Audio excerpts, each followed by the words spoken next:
Yeah, Mike's. Hold on, so just a second, are we getting ready? We're live, and Mr. Gonski's in the hallway. Okay, I'd like to call to order the continuation of the business meeting from, this is November, from October.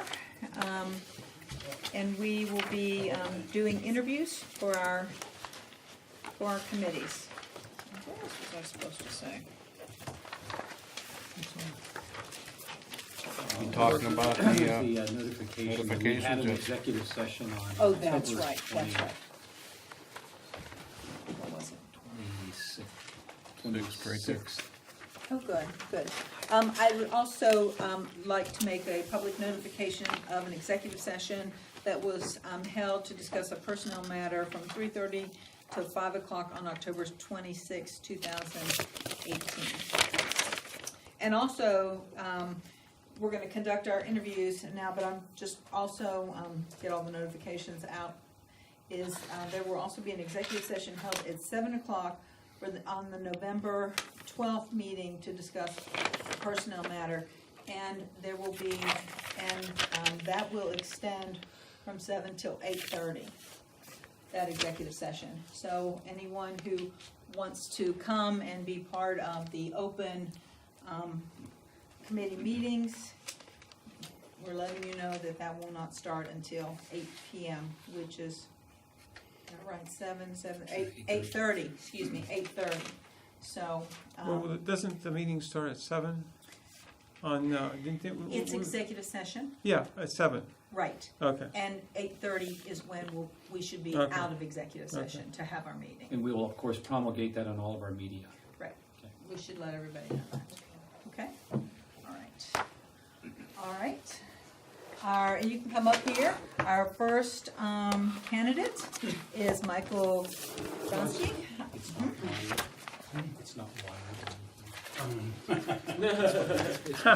It should be. No, it's fine. So the way we do this is we have a couple minutes to just kind of tell us about yourself and why we have your, all your papers in front of us, tell you why you're interested in planning commission, and then we'll go around the table and anyone has a question, we'll ask you. Very good. Okay, all right. Go ahead.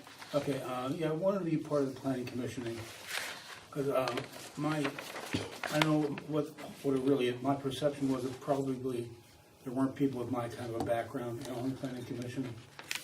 I thought maybe a lot of like real estate people, construction people, developers, people like that. And I thought I could probably help it out by adding to it, by I've been a long-time resident, and I've worked in industry my whole life, so that's my background, that's my perception of things. Also on top of that, I have 3 sons that live in McCandless, their wives, 6 grandchildren, and I will be retiring very soon. So I thought this would be a good opportunity for me to give back to the community. I've done this, for other community organizations before, and I thought that would be good to do that. My idea of the planning commission, I don't even know the time commitment it is. I should have a lot of time now. But I think we have to work according to the rules, whatever plan we have. But I think I look at it as a opinion gathering organization, right? Where you, in my opinion, would be more so we want to help the residents and the businesses. We don't want it to turn into a Monroeville. That's my perception of McCandless. I don't know what else it is.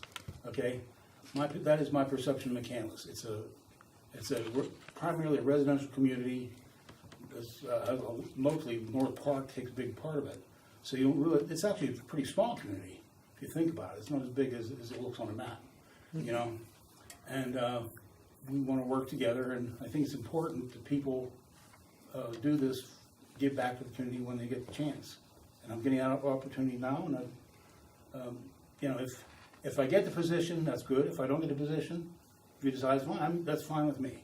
My idea there, I just want to help, and I want to do good for the community I've had the opportunity to live in for 41 years, very happily, and my offspring will be 2 after this. That's pretty much all it is. Great. Thank you. Great. Mike, I see that you're interviewing for the Planning Commission, and the Planning Commission is, in my mind, is one of the key organizations in the town. They're involved in drafting of the zoning code and making recommendations with respect to major and minor land developments. Do you have any relevant experience in that area? I do not. Okay. I'll be absolutely honest, I don't have anything, and I thought that's why maybe I would be useful, but I'm looking at it from a different angle. If you think that's not useful, that's fine too. Yeah, you have I looked at your resume, it looks very good, but I was trying to find some. No, nothing in planning. I just, I know how to read and write and comprehend what I read and interpret things. I think I'm very good at that. I think my background can do that. And I interact with people very, very well. I'm a quick learner, I'll pick it up. Okay. Nothing scares me. Okay, great. Thanks a lot. I don't have any questions, thank you. Mr. Bronski, you seem like a common sense kind of a guy. Let me ask you something. How, if you were on the planning commission in your role there, how would you work to promote continued development and investment in our town while at the same time protecting the interests of the residents that are here? Because that's really that's really the yin and yang of a planning commission, right? We want the community to grow, we want investment, we need to protect the interests of the folks here. How would you do that? Well, I would urge the other committee members to work with them. I think we'd have to work in concert. You have to work between one another and come to that. And it's on a case-by-case basis, right?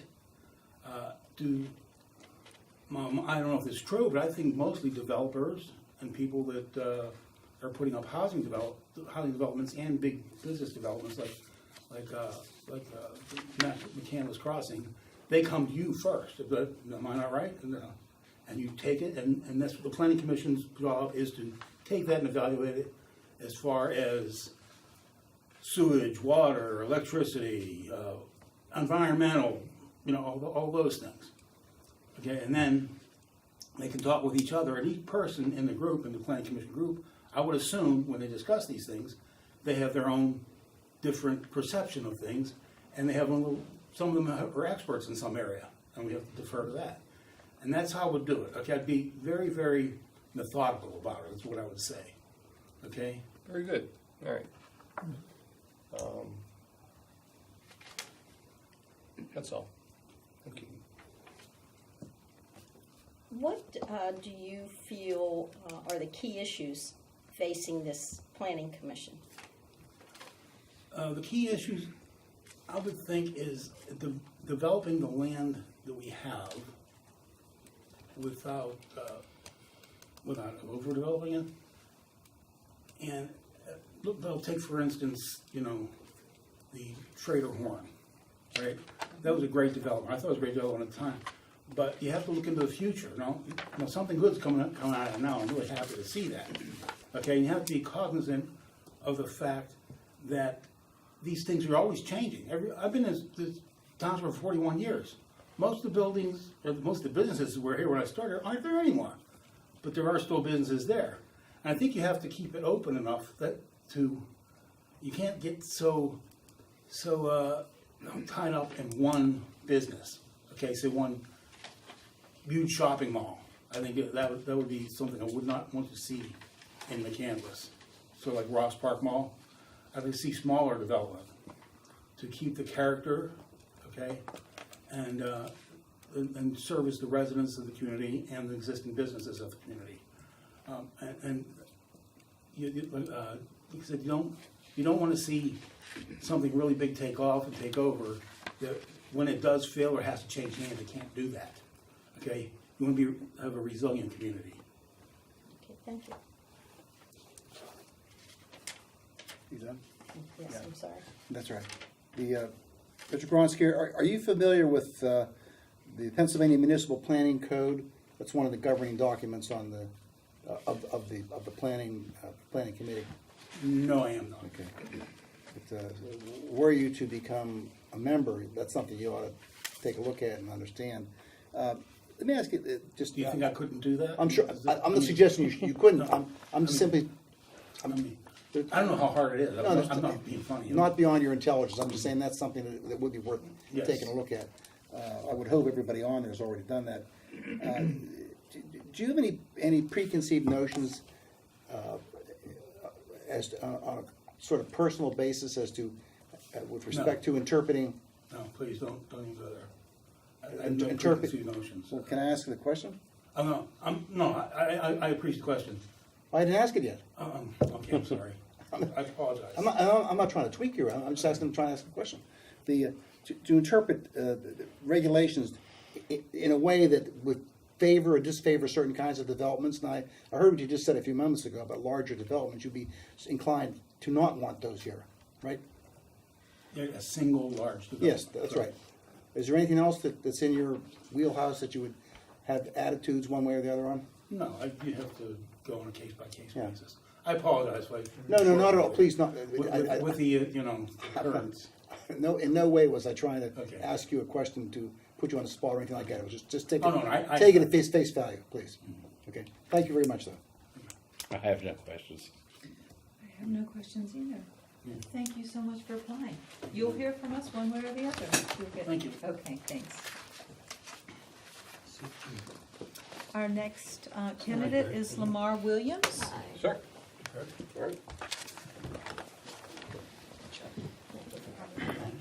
Come on, we're around this forum, I'll just. Yep.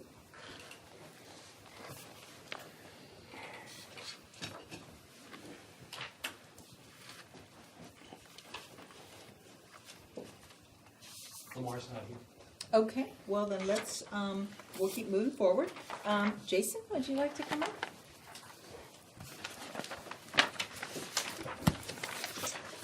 Couple minutes about yourself, and then we'll go around the table and ask questions. Unlike Mike, I've pretty made my entire adult living in some way, shape, or form with real estate.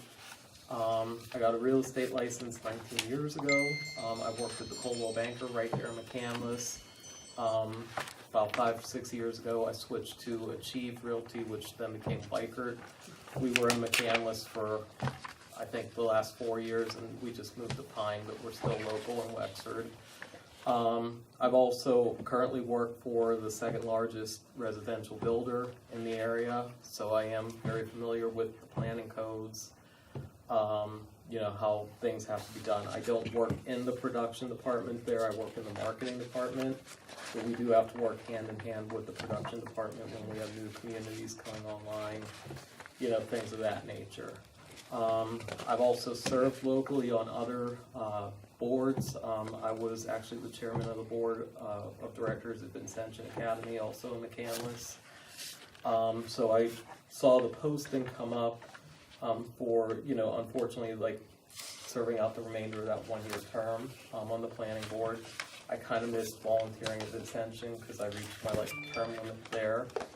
So I thought this would be a nice thing to get involved with the community again, see what the time commitments are, and hopefully reapply after a year if it was something I felt I could benefit the community with. That's basically my life. Okay, great, thank you. You teach a course in New Kane's MBA program, a program in advanced real estate topics. Do you see that as a plus to? I definitely see it as a plus. It's in their MBA program. I haven't taught it in about 2 years because their enrollment did decrease. It was an adjunct professorship. But it was fundamentals of real estate. So it was kind of like a double dip class where they got credit, the students got credit in the MBA program, but then I also, we were certified that they could use it as half of the requirement for the PA licensing to get a real estate license. So I had to make sure the materials covered for, was enough, Right. Credit.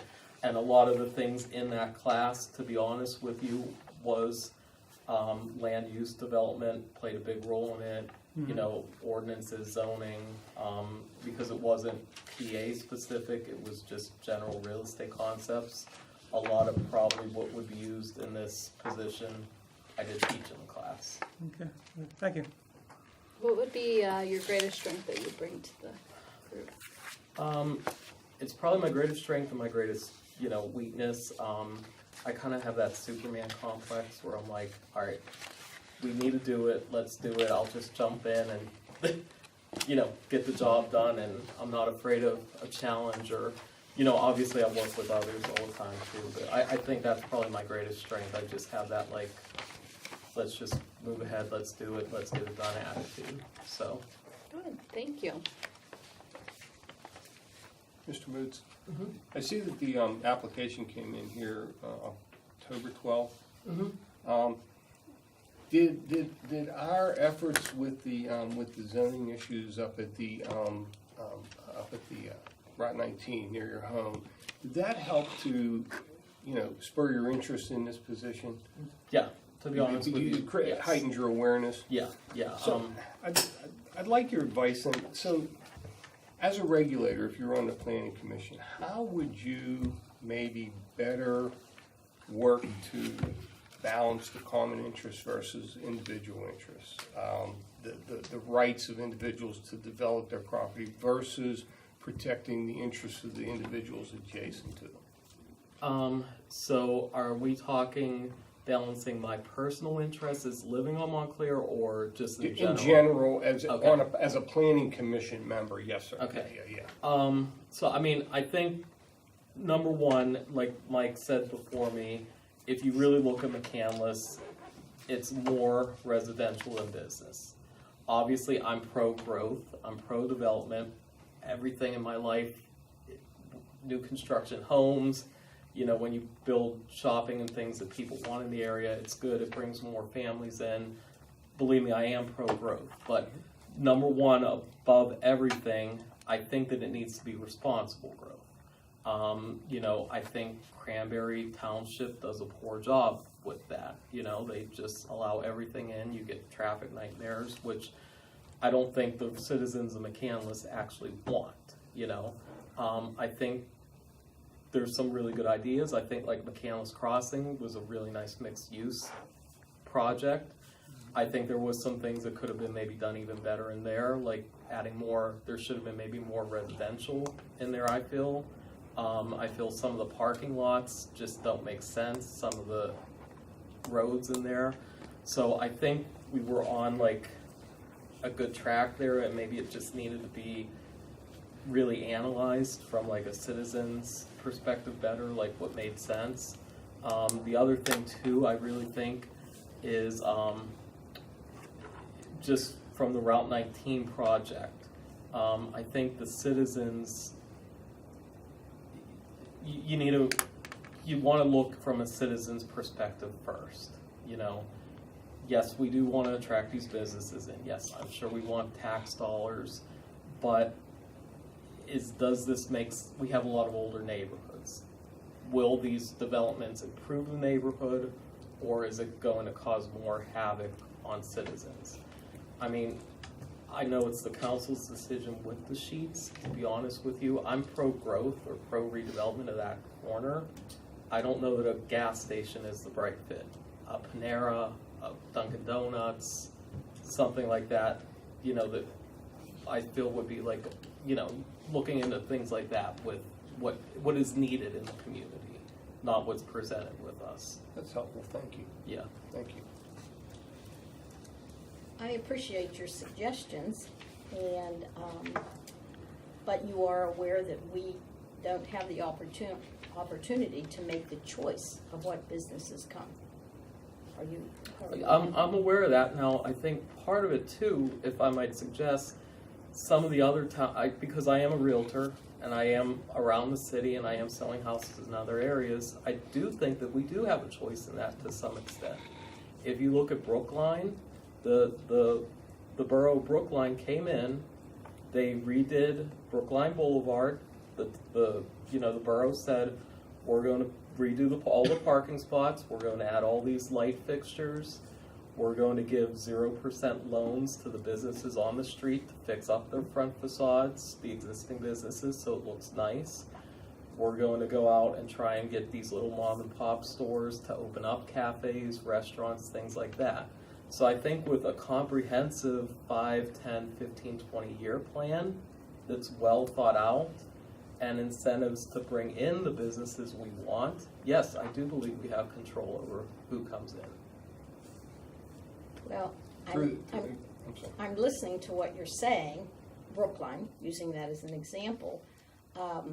It sounds more to me as if their municipality, they already had the businesses there, and what they were doing were upgrading them and trying to get the businesses that were there to stay.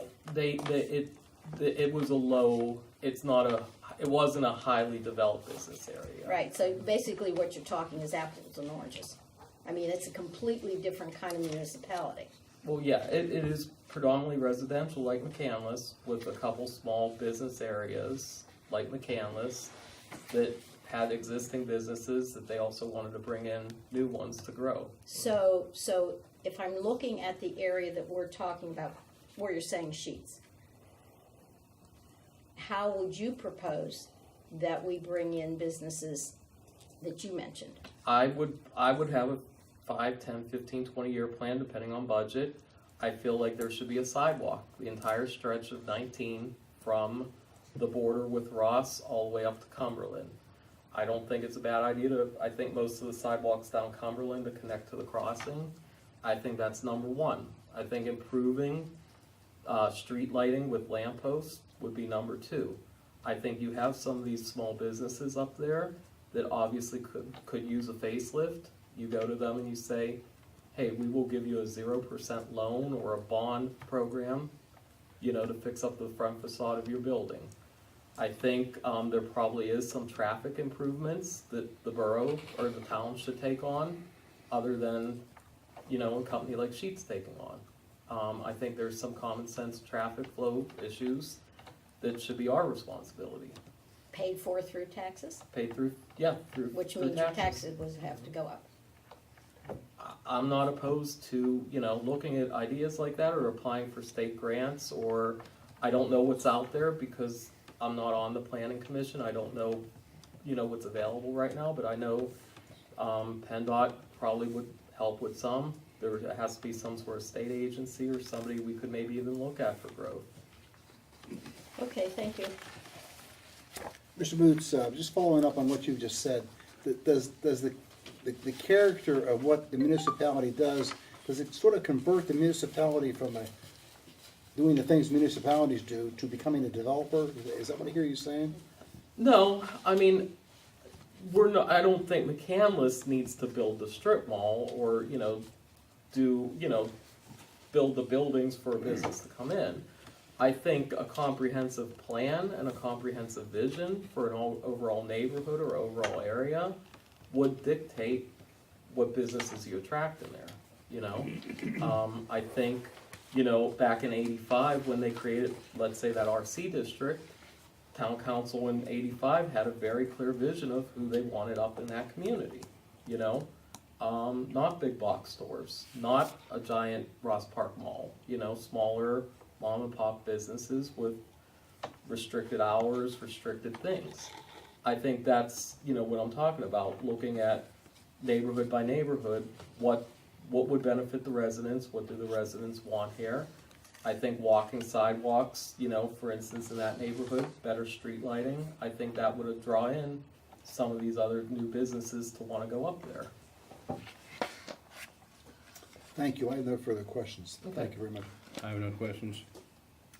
I have no questions, but I really like your ideas. I think we can do a lot to encourage businesses to come here. I think we do have some. Okay, thank you, thank you, for Kelly. applying. Thank you all. Have a good night. Okay, do we have anyone else here? Thomas Edwards? Tom Edwards was out Thank you. there. You see if, Okay. I want to see, I'll check and see if Lamar's out there. Thank you. Good to see you.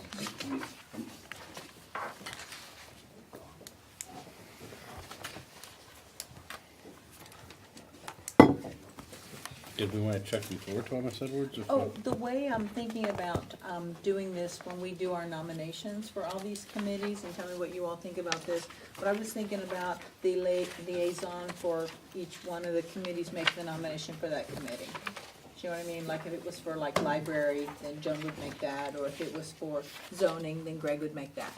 Greg, are you Yeah. down with that? Yeah, I'm fine with that. Okay, yeah, whoever. It seems just an easy way to kind of do it, so. Hi. And you are Mr. Edwards? Okay, all right, good, I just make sure I have the right name. So the way we do this is you have a couple minutes to just tell us about yourself and why your interest is in the zoning hearing board, and then we'll go around the table and just ask you questions. Okay, all right. My name's Thomas Edwards. I've been a resident of Mechanic since 1982, and I've been involved in the zoning hearing board as an alternate for, I think, 2010. I was the first assigned as an alternate, or appointed as an alternate. And I served and enjoyed being part of that zoning hearing board. And the opportunity came up now that, it's come up before, and I'd kind of just like to stay as an alternate, but with the opportunity that came up this time around, I wanted to get more involved and become a full-time member if fortunate enough to be appointed for that. I work for a construction company, senior project manager, and currently renovating UPMC Presbyterian's Heart and Vascular Institute. It's a $43 million job, and I'm senior project manager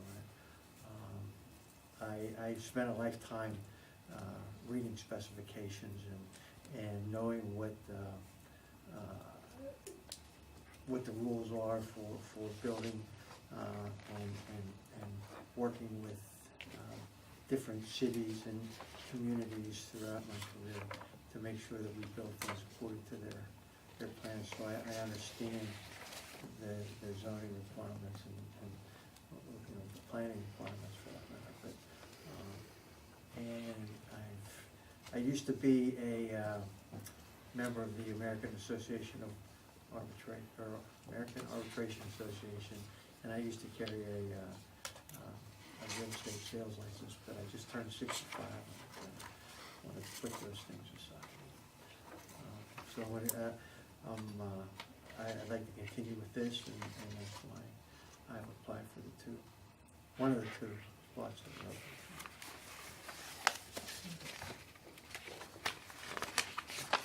So how long have you been an alternate? Since about 2010. 2010. I know the rules have changed lately. Yeah, I've observed Tom for almost 3 years, and as an alternate, and I highly recommend him be appointed to the full term of the zoning hearing board. He has some excellent ideas. He has an excellent resume, and he just does a good job. Okay, that's not much of a question. Well, yeah, Greg? He's giving his opinion. Do you have any questions? no, I don't. Okay. I just observed him, and I think he's very great. One thing I do want to say is I am not an engineer. Yeah. I know Greg Wojcik's an engineer. And Right, yeah. There's and Dick Halloran's an attorney. I'm a graduate of Robert Morris then college and in business administration, and I got into construction, and I've been doing it for 42 years. So So you have your education. Yeah. I got my education. I learned from some good guys. So. What is it that you've enjoyed the most with it so far, being an alternate?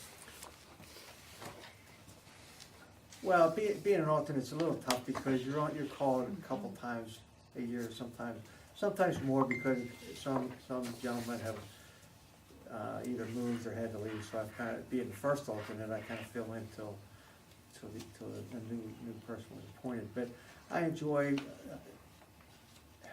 helping the community kind of protect their rules and what I think is protecting the rules. And that they've lost a lot of time and effort put into all the rules in the planning commission and all that, so I like McCandless, I've been here for a long time, and I don't wanna see things happen that might take away from what McCandless is. Thank you. I don't have any questions.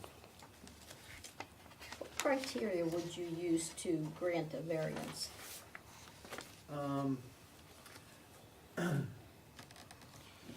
I would first look to see what it does to the neighbors, direct neighbors, and what kind of impact it would have on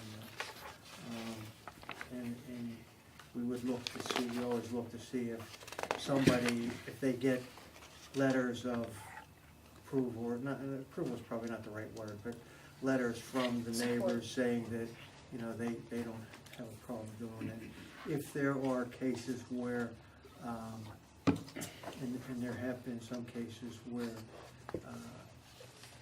somebody else may have done the exact same thing before, and they've been grandfathered in. If it doesn't impact the other people and everybody says that it's okay with them, I would vote to approve a variance for that. If it's something that would be detrimental to the community, then I would definitely vote no. I can point one thing that when I was sat in, they were of McCandless Crossing.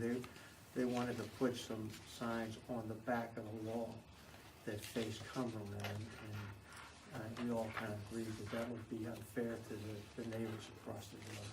And so they come up with other ways to put their signage up, but that's something that I would not think it's fair to the residents of McCandless. You know, that should be first in everybody's mind, how it affects them. Okay, thank you.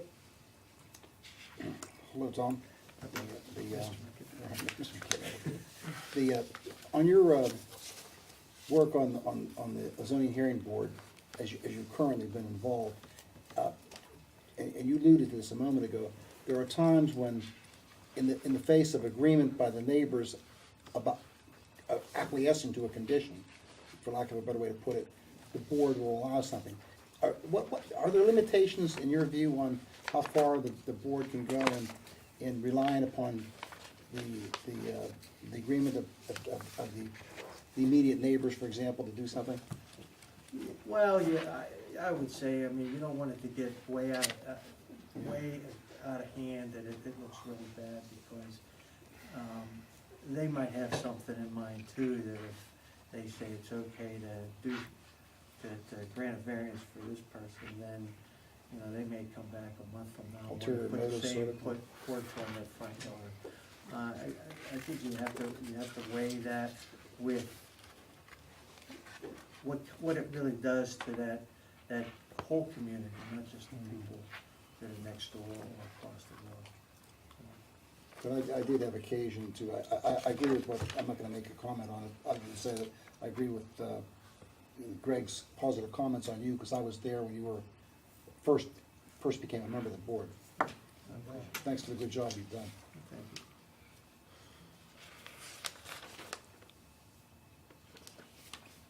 I have no questions. Were you at last month's meeting when they proposed the 10-foot setback on the Pine Creek potential development? I was. What was your vote on that? I voted no. Tell me why. I thought that there were other ways that developer could use that property, that could allow him to comply with the rules of the zoning rules, and still maintain some of the integrity of the ground around that. And one of the questions was, or one of the issues was, how many trees they were taken down and the setback on that hill. And when I looked at it, I thought that there were other ways that they could, if they spent a little bit more time, that they could come up with other ways that could save the trees, could eliminate some of the cut and fill. I was a little worried about the wetlands going through that property. And then they also decided they weren't gonna build on some of the lots on Minot Road, but they were still there, so they could, come back and do that. So I just thought that they needed to go back and kind of relook at that whole program that they put together and see what they could do to better comply with. Thank you for your thoughtful answer, I agree. Thank you for applying, thank you so much. That's what I was there for. Well, that's good. All right, thank you. Okay, thank you very much. Okay,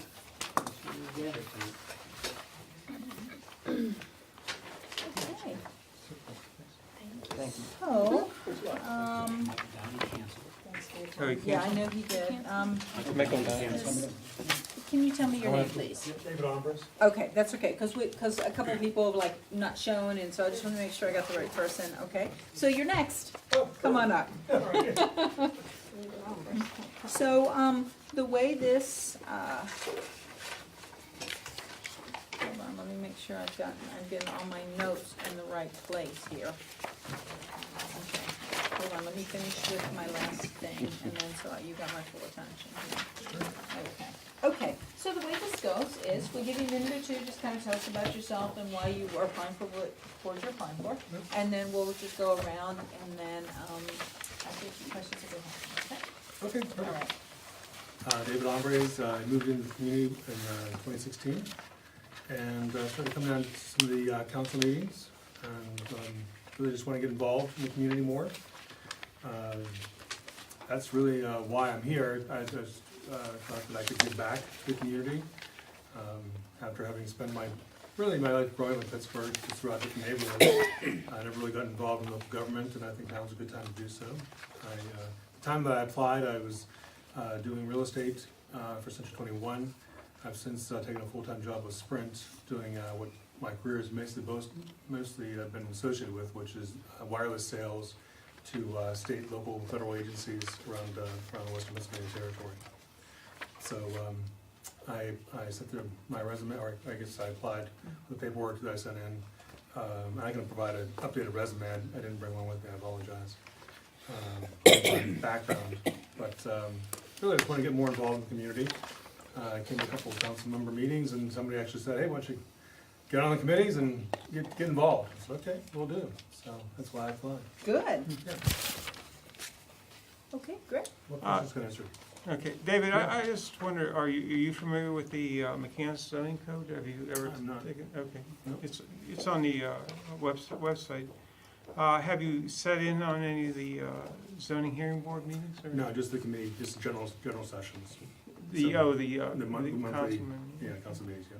So what experience do you feel? Those are pretty heavy committees. What experience do you feel you have with it? The only experience I have in zoning is dealing with my real estate background, and that is, a few not the many, a few sales for real estate, but just basic background in real estate. So as far as zoning code and specifically the McCann list, I would have to be brought up to speed about that. Okay. Yeah, Okay. absolutely. Thank you. Where'd you move here from before? I've moved from DC, Oh, okay. but I've lived in Pittsburgh all my life. I just moved away for a couple of years, and as most people do, they come back. They all come back. Yeah, I'll come back. So if zoning is not the right area for me, maybe another different committee where you need some assistance, could use some help with, as a better fit. Do you have any ideas or anything that you think we should work on and improve for McCandless, or compared to DC? Compared to DC, well, DC's seeing a lot of gentrification going on, as I'm sure you know, and the urban sprawl out there is pretty substantial. A lot of high rise going up, a lot of high-end apartment complexes, high-end condos going up, which is really pushing a lot of people out of the marketplace. What I see going around here is the senior centers going up. You got a lot, it's 3 in the last 6 months, from what I can gather, fairly substantial. So I don't think that's a problem per se versus DC, but that's the only thing I can see going on today. I don't see a lot of high-end housing coming into the market. Okay, thank you. You mentioned urban sprawl and gentrification. Do you feel kind of negatively about gentrification, or do you see any benefits to it? I mean, I think it's a balancing act, right? I mean, you see that with what happened with Lawrenceville, or some of the newer high-rise developments, East Slippery as well. Newer high-rise developments are kind of pushing out some of the people that can't afford to pay $2,000 to $3,000 in rent, or the higher mortgages stay there. I think it's definitely a balancing act between the municipalities and the townships to figure out the best use of the land. And I would certainly, take that into consideration when looking at zoning for new developments. How is that gonna impact the existing base of population? so you wouldn't really cast yourself as pro-development or anti-development. You're kind of No, because in the middle. yeah, I think you need some new development. You need some new development to come in, like you saw with the development of McKinley's Crossing. That's a great, wonderful development that came across and brought a grocery store and movie theater, and bringing more people into the neighborhood, and more residents as well. Wanting those amenities. So that was one draw that drew me into McKinley's, actually. But I've lived in Butler, Swissville, Squirrel Hill, Monroeville, Moon Township, and I saw that, and I said, okay, this is a great draw for new residents. Yeah, I would like to look at your resume. It sounds like largely a sales background, Yes, also, yeah. and in real estate, in brokerage, or in residential sales Residential. primarily? Okay, thanks. So you have no training to read or interpret developers' plans? No, I do not. Okay. So, and you are in favor of more development? I would have to look at the development to see what's going on, what's benefiting it to the community. Okay, Yeah, right, to consider it. okay, thank you. Mr. Umbridge, when you, I think it's fair to say that you sort of just said you didn't think you had, your immediate qualifications were not in the area of zoning, so that doesn't give you a strong suit to assume a position there. Did you consider in any of the other committees or responsibilities applying for anything else? I think at the time that just zoning was advertised in one of the newsletters that came out. Maybe I saw it there, and then let's maybe come down and apply, and then I submitted my information. The young lady behind the desk said the position's already been filled, and we'll keep your information on file. But you would be open to performing in some of the functions, serving in some other capacity? Yes, absolutely. Okay. Yeah. Yeah, if you see my background, it fits somewhere else, absolutely. More beneficial. Thank you. Yeah. I have no questions. I have no questions either. Thank you so All much right. for applying. Thank you. All right. Thank you very much, guys. Care. Oh, have a good night. That's it. Thank you. Thanks, Mr. Umbridge. Thank you. Thanks for your interest, we appreciate Yeah, it. absolutely. Nice to meet you, sir. Is there anyone outside? Everyone can come in if they would like. No one? Okay. No one else there? We're a little early, 10 Something minutes. to keep in mind, Greg, too, is that if you nominate Thomas Edwards, then that would open up yet And, another yeah, an no, alternate position. Yeah, and there's one other position for, did you Just- say Howard's not, Halloran is termed out, 30. oh, and he knows that. We Yeah. notified him by letter. so his position and then someone else's position Right. to take. So there'll be three then, two. Well, if we put Edwards in Kushinawi's position, then it would be Edwards' position as an alternate. Right. Well, potentially Well, three, Yeah, potentially oh, three. yeah, Two, potentially three. yeah. Be clarify that for myself. Does the zoning hearing board, because Dick has been aged out, so to speak, Well, not aged out. Not aged out, but Termed yeah. out. Termed out. In terms of his Although- service. Although he's older than you are, but But his position's open, You don't have to remind him. and Cuccinelli's position's open, right? Cuccinelli and Howard, yeah. Two. Yeah, too. But if Tom Edwards takes Cuccinelli's position, then his position as an alternative is open, and then there's an opening for someone for Howard. So, I got you. Okay. Another thing too I wanted to ask you, Bill, is you had said before that you were, and correct me if I'm wrong, but you had said, and I don't know if you changed your mind, but you had said before that you were gonna give up your MIDA position, but I don't know that we Well, got a, I further considered that, but it's for a specific term. I'm familiar with it. They asked me really to stay on, is what happened, but, okay, cause there are lots of people who've applied. yeah, I So understand. if you, But I think, I mean, respectfully, I think those people, not that it requires a tremendous amount of intellectual capacity to do that, but that's really the only thing I'm doing right now. okay, And, so you're, Yeah, I'm so you inclined to do it, changed your yeah. mind? Yeah, I did. I Okay, exercised that. okay, I thought you were in town council. What did you Yeah. say? yeah. I didn't hear You you. said he thought you were in town council, you said the MID was the Well, only except thing for you town did. Oh, council, okay. right. I mean, I'm. It's the only thing he's on except for the other things he's on. Hi, I thought you ma'am, were- if I you thought can were tell the me, Grand are Knight you for- Miss Stone? I But that's got am. nothing to do with that. You get to move up. If you would like. If you're So, we have some people who are tardy and a couple people who canceled, so we're moving right along today. So if you wanna come right up here, ma'am. Okay, thank you. Okay. And the way we're doing this is take a couple minutes and just kinda tell us, about yourself and why you're a good fit, for the, position that you've applied for, and we just go around the table and if we have any questions. Okay, Okay? so I'm Barbara Stone, and I've been a resident of McCandless for over 30 years. And my nursing career, my professional nursing career is in administration, with most recently with UPMC Health Plan, where I manage the maternity and the pediatric program for the state of Pennsylvania. Prior to that, I worked for a medical assistance program called Access Plus for 10 years. And before that, I worked for Health America and Allegheny General Hospital. So I've really spent a lot of time coordinating care for parents, women and children, families needing transportation services to and from hospitals, to and from appointments. So I think that I have some understanding about what the ambulance authority is, and think that it would be an opportunity for me to use my professional experience in support of a community activity. Great.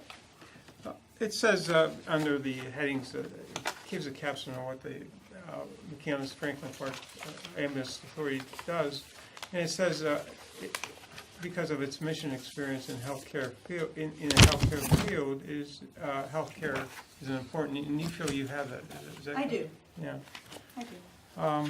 Especially my experience at Allegheny General and with Health America. Most of that time was spent doing coordination of care and making arrangements for families to come to and from the hospital and their outpatient services. So I have some experience with not only this ambulance program, but other ambulance programs across western Pennsylvania. Yeah, they seem to be having a problem. I don't know if you noticed that, Bill, with their cost or something about that. Do you have any ideas how they could cut costs or increase fees, or they seem to be? Reimbursement seems Yeah. to be the Right, problem. it's not. Yeah, reimbursement. Well, reimbursement is based on whether it's a stretcher service or to ambulance service, and the ambulance services that require ALS or basic life support are usually the reimbursable services. When people need a stretcher because they have difficulty, can't going up the stairs, so that they can't get in and out of their home, that they need assistance, that's generally what's not a covered service. Some ambulance authorities offer that a complimentary service if you participate in your local ambulance program, but generally the insurance companies are not reimbursing for non-ALS or BLS services because they require skilled care, and it's just not a reimbursable service. everybody's trying to cut their reimbursement from insurance companies. I think that's generally what you'll see. Okay, thank you. Do you have any questions? So do you have any, you're familiar with some other ambulance authorities as well, so you understand the crisis that the EMS is facing in Pennsylvania. As a board member, what would you propose to resolve that so we don't get into a bankruptcy situation? Well, this particular group is comprised of several areas around here for the Franklin Park and Bradford Woods and McCandless. So I think you really have to look at, see, how your EMS services are being utilized, and if stretcher services are something that you can't afford to offer, then you can't afford to offer them. You have to look at what your source of reimbursement is, and be very upfront about that. That's true with other ambulance. Transport U this is the cost, that's the cost. If you want to use Transport U, you have to find a way to pay for those services. Other than that, you can look to contract with some of the other insurance programs that you would be the preferred provider for people in this region. What those contracts look like and whether that would keep you solvent depends on how well you are able to negotiate. You only really have two big players here. Some of your other players might be more amenable depending on what the businesses are that have contracts with insurances, how many people have Aetna or how many people have Health America or Coventry. Are they willing to negotiate with you for the services from some of your residents? Do you see viable EMS solution outside of the authority model? I mean, it seems to me there are a lot of providers out there, and it sounds like there's clearly an industry problem with authorities that we've shrunken dramatically over the past several years, and all of them are in dire financial straits. Those people that are surviving are those people that have the contracts. And as you look at the new program that's being offered for senior citizens called CHC, the Community Care Program, if you don't have a contract to provide those services, that intent of that program statewide is to keep people at home. It is a senior citizen program offering non-skilled services or paraprofessional services in the home. If you don't have a contract to provide those services with whoever the agency is that's been designated by the state, you're probably not going to be viable. Okay. Next. What we've been told is that people who receive the service don't end up paying the amount that needs to be paid. Do you have any ideas of how they could increase people paying that, or are you thinking that raising of taxes to help them? What would your thought be? Some of that's going to depend on what the philosophy is going to be for the committee.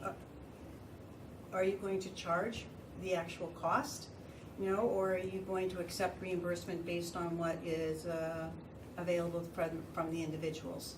If you're not charging or being paid the actual cost of the services, and you have no other source of reimbursement, are there grants? Is there other funding for the services that's available? Is there money from your local representative that's available to support the services? It sounds like there probably isn't, or you would have tapped into that by now. So I think that you have to determine whether you're going to charge what it really costs, and that's the service. If you go to the Giant Eagle, you pay what it costs. If you need ambulance service and that's what you've determined is your fee, then perhaps that's what you need to charge. And if you can't afford that fee, then the onus falls back onto the individual or the facility in order to make those arrangements. Okay, thank you. Just following up on that, just a little bit. The state, in the past, has had certain rules that limit the authority's ability to collect from people. Mm-hmm. I mean, people get, the money goes to somebody sitting out there in some street, and they put the money in their wallet, and then it's very difficult, and not, as a practical matter, impossible to recover money that should have gone to the authority. But do you have any thoughts on that issue? How is the money not being reimbursed directly to the authority if somebody's contracting for services? Well, my understanding is they're not, that it isn't. It is, in many instances, the money is paid to the individual, what's that? To the individual. To the individual, not to the authority. It's out of network. Yeah. It's, it's not in their network to be paid directly. So when somebody requests the services, arrangements at that time are not made for whatever the cost of reimbursement is before the service is delivered? No. Well, it seems to me that a person with your background and understanding of this issue needs to really take a look at the dynamics of how the ambulance service is funded, because they are headed definitively in the wrong direction in terms of being able to pay on a sustained long-term basis. But anyway, we can't resolve that here tonight, but I was just, thank you. Thank you very much. I have no questions. I have no questions either. Thank you so much for interviewing. Thank you. Pleasure to meet problem. you. Nice to see you. And now you can get back to whatever your regular So schedule we're a is. little bit out of order. So, so what time is your interview? 7:40. Okay, you get to go next. You're Mr. Weller? Yep. Okay, you get to go next. Okay. All right, so the way this works is you got a couple minutes to tell us who you are and why you're interested in this position. And then we'll just go around the table as you saw and ask any questions that Sure. fly into our heads. Okay, so, that sounds good. So, Okay. my name's Ted Weller. I've been a resident of McCandless for 31 years. Married that long, two kids, went through NA. And I joined the board of the Home Loan Bank, the Ambulance Authority in 2002.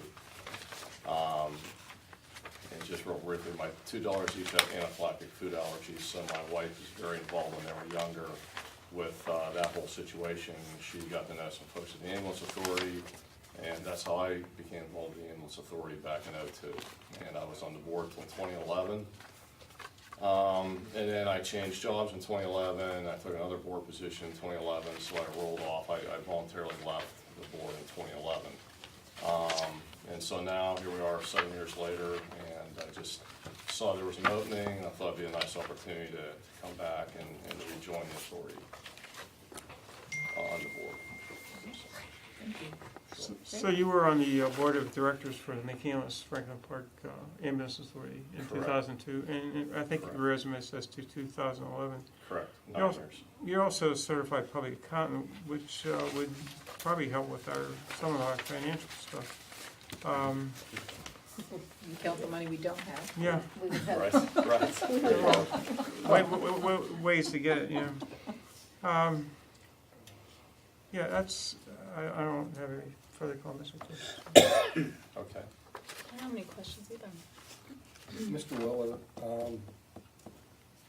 given your previous experience on the authority, and where the ambulance authority EMS situation has evolved to, can you comment a little bit on the challenges that you'd be faced as a board member, and maybe why your background would help Sure. us?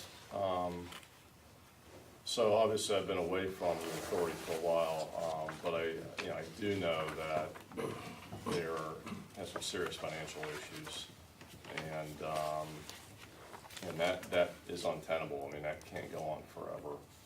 And there is a shrinking number of authorities compared to what there used to be. I know there've been some mergers. I know there were, I think, mergers taking place when I was on the board, before it became a little more dire in terms of the environment for ambulance authorities. So yeah, I mean, from that perspective, it is a concern. And I think one of the first things I would do is get caught up to speed on where they are financially, look at their last 3 or 4 years of financial results, and see what their plan is, see what their budget is, and get myself back up to speed on that front. And, you know, the staffing thing's also an issue. I mean, I know there was turnover when I was on the authority with paramedics and EMTs. I imagine that's still the case. I don't know that for a fact, obviously, because until I get back into it, but I know that was an issue as well. So, Matt, one more question may I ask? Sure. Was there any capital budgeting process when you were on the authority? well, I know they had a budget, you know, a P&L budget. In terms of a capital budget, yes, I think I do recall there being a capital budget. I don't remember a lot of specifics around that. I mean, I know we were looking at their financials probably every meeting in terms of year-to-date versus budget and year-to-date versus prior year, that type of thing. But yeah, to answer your question, I think they did have a capital budget, but I don't remember a lot of the details around that piece of it. Thank you. Sure. Considering their financial problem, do you have any suggestions or ideas of things that they could do to improve? Well, you know, I guess there's probably multiple things. I'm not sure they can do it organically, if you will, just because the environment is so difficult for ambulance authorities. I'm not sure they can dig out of this by themselves without either thinking about a merger or possibly some sort of other revenue increase, another source of revenue that they don't currently have, unless something changes with the legislation for authorities. So, I mean, I think I would go into it pretty open-minded with anything's possible. I mean, look, they serve, 60,000 residents or something? I mean, that's a pretty significant community that needs this type of assistance. Unless something else happens with, you know, the Highmarks and the UPMCs of the world, they're gonna do their own thing. I've heard rumblings about that as well, and again, I'm not in the medical profession, so I don't know that intimately, but I mean, unless something like that happens, you know, I think all options should be on the table, I guess is my point. Okay, thank you. Mr. Roller, I have no questions. No, I have no questions. Okay.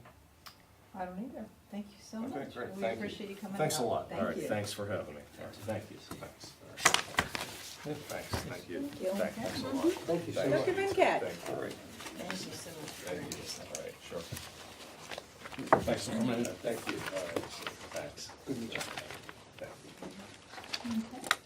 I think you heard, but I'll tell you anyway, just for completion's sake, you've got a couple minutes to tell us about yourself, and we'll ask you some questions. Sure. So my name is Arvind Venkat. I'm an 11-year resident of McCandless, and I'm an emergency physician at Allegheny General Hospital.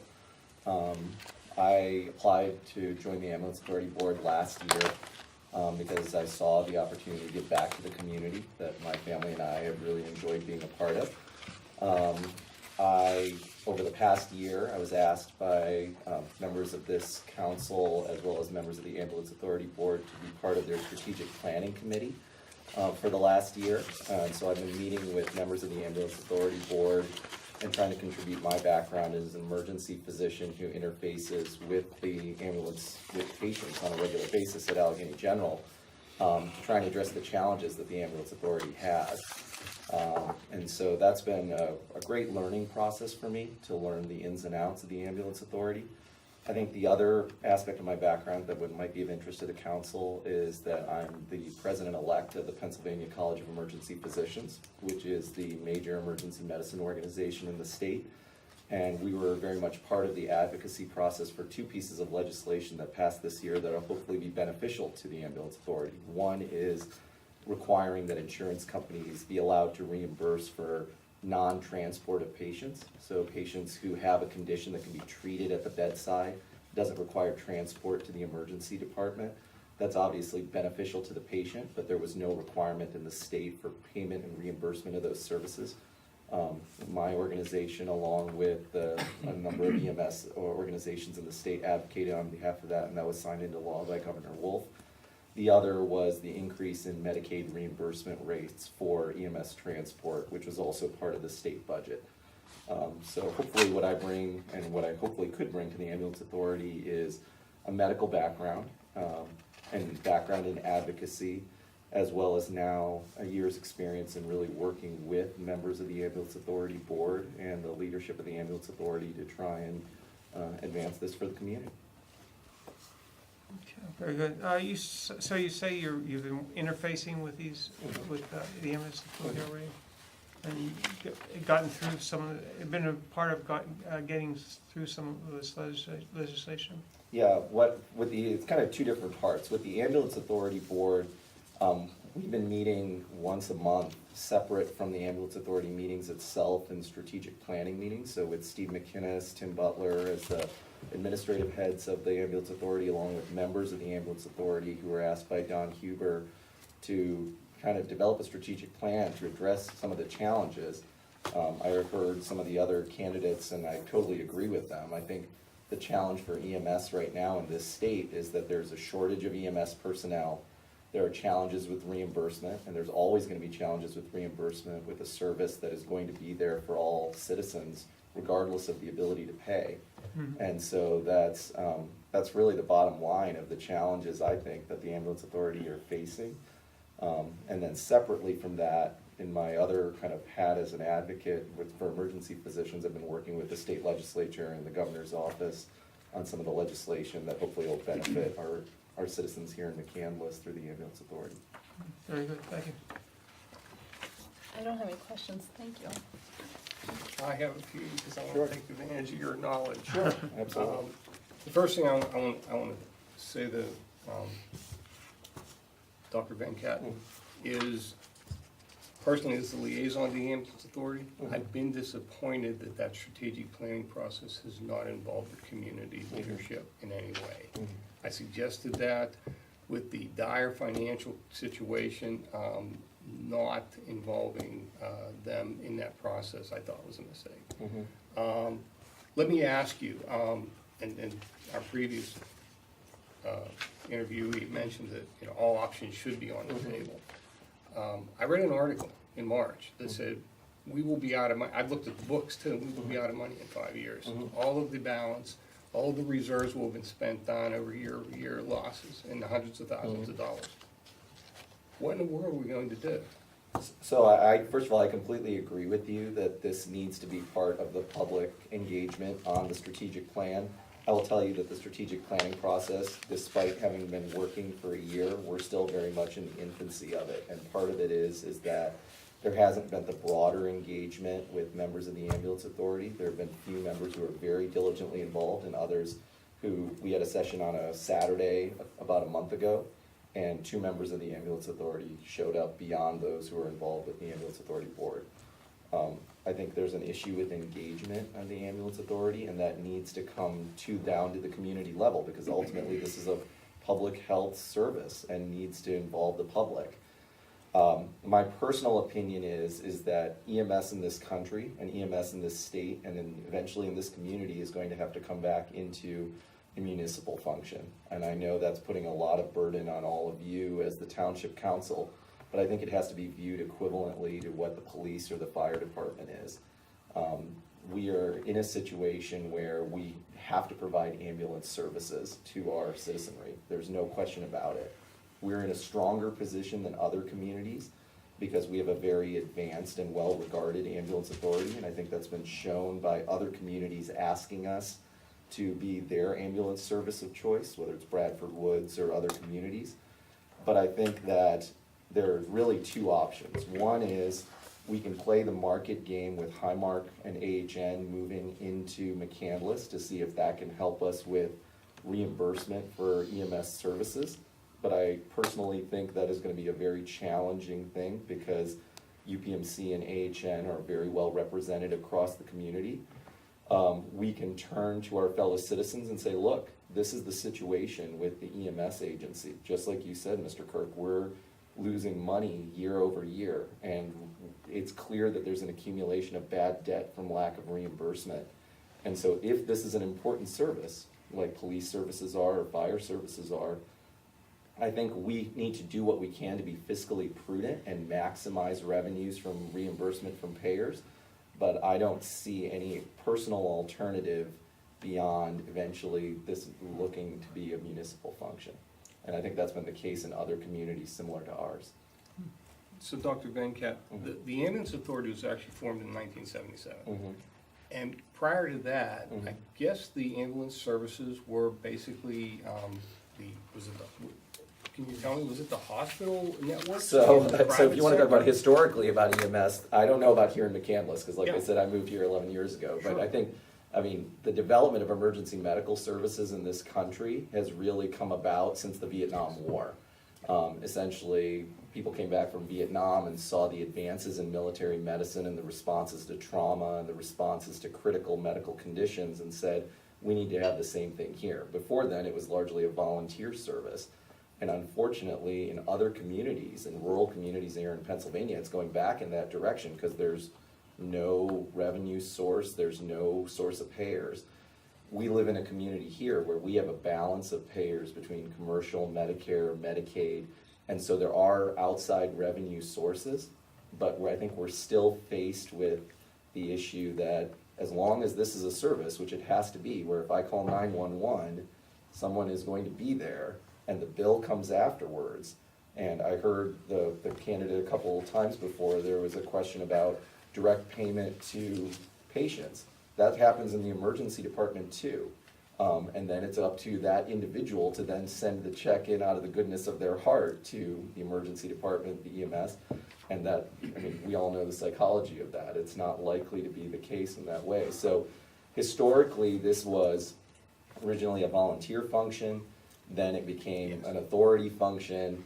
Now, larger communities have largely made it a municipal function, or it's gone back to being a volunteer function because the community doesn't feel like they can support it through revenue sources and the like. So my takeaway from that is then perhaps the authority model to deliver these services isn't the most effective. Yeah, I think time will tell. I think that what in the here and now, we need to try and maximize revenue sources through our payers. I think there are some good things that are happening at the state level, like I mentioned. I think with AHN moving into the community, there are opportunities to look at payer contracts because there's going to be competition in the community for emergency services, and they're both going to want the ambulance authority to be bringing patients appropriately to facilities in the community. But that's a tough game to play, and I think then you're gonna also have to look at some public health models. There's a lot of movement across the country for EMS to be more than just a transport service of critically ill patients. It's to be part of the value-based model of healthcare where emergency services are going into patients' homes after discharge and checking if they're taking their medications or supporting them in terms of their compliance to try and avoid hospital readmissions. That's something that payers are likely going to want to be participating in, and that there may be opportunities that way. So we're in a stronger position than I think other ambulance agencies in the region are. I also think that it behooves this council, along with the Franklin Park Council, to talk with the other communities to which we provide services to say, what are you doing to support this service for your citizenry? As I understand it from having been part of these strategic planning meetings, Bradford Woods and Pine and others, beyond the subscription model, are not necessarily contributing administratively or financially towards the support of the authority.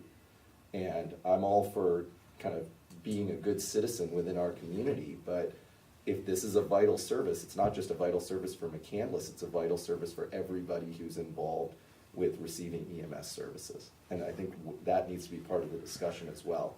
And only then, if that doesn't work and we don't improve our revenue cycle management, which is another thing that has come out of the strategic planning process, then I think we need to talk about, is this something that needs to then rise to the level of the township in terms of its administration like it does with other services? In terms of taxpayer funding. Yeah, which is obviously not popular, but we need an EMS agency. So. Last question, Dr. Venkat. In your strategic planning process been underway, have you developed a long-term, we've been wringing our hands about operating costs right now and the losses there, but there's another side of the coin, that's the capital costs. Has that long-term capital plan been developed yet? No, it has not. All right, well, thank you. It hasn't. All right, I appreciate that. Bill kind of touched on what my question was. So am I understanding this correctly, that you're thinking that this is going to fall back on being paid just through our taxes? I don't think it just is paid through taxes. As long as there is insurance payers, whether it's Medicare, commercial payers and the like, that has to be part of what is the revenue model for EMS, because they're providing a service to patients. There are requirements that that be there. The other thing that the ambulance authority has is contracts for non-emergency transport, where nursing homes and other facilities, that also is going to be part of the model. But as long as, and I fall back to the previous statement, that as long as this is a service that's going to be there, regardless of whether an individual has a payer source or not, then the question is, just like it happens in the emergency department right now, and this is just an extension of that, we take care of every patient who comes through the door, regardless of the ability to pay. Right now, anywhere from 15 to 20% of our patients have no insurance whatsoever. That's covered through spreading those costs across other individuals. When it comes to EMS, that potential is even higher. And so I think, unfortunately, whether it's in 3 years, 5 years, 7 years, I can't tell you specifically, I think we as a community are gonna face the issue of whether this needs to be a municipal service. Okay, thank you. Doctor, I've been listening very keenly to what you've said, and is it, do you have a view, and I think, it sounds to me like you maybe do, that there's a need for a radical change in the nature of what is to be delivered by the ambulance authority? You made one point along the way here that there's opportunities for the provision of services at the patient's home and saving the cost, although there's a perverse incentive to do otherwise. Right. And that's the kind of thing that's got to be worked through. And Right. But I think from what I see, I don't know whether turning it into the ambulance authority into the police force at each municipality is a way to do it. Of course, you've thought more about this than I have, I suspect. But Well, maybe not. You guys are the elected leaders of the township. You know what where all the pieces are far more than I do. could it become a sort of an effectively state agency, or maybe a county level function? So I think there are two questions there. I think the first question is are we gonna move as a healthcare system to a value-based model versus a volume-based model? Because you alluded to it, there's a perverse incentive not to help patients stay well, because we get paid when they're sick. That's terrible, but it's the reality of the revenue system we have. I think there's a larger movement from the federal government and the state government to move towards value-based reimbursement. And I think that one of the unique things here in Western Pennsylvania is that you have an integrated delivery model where you have UPMC with both an insurance payer and a provider network, and AHN and Highmark having the same thing.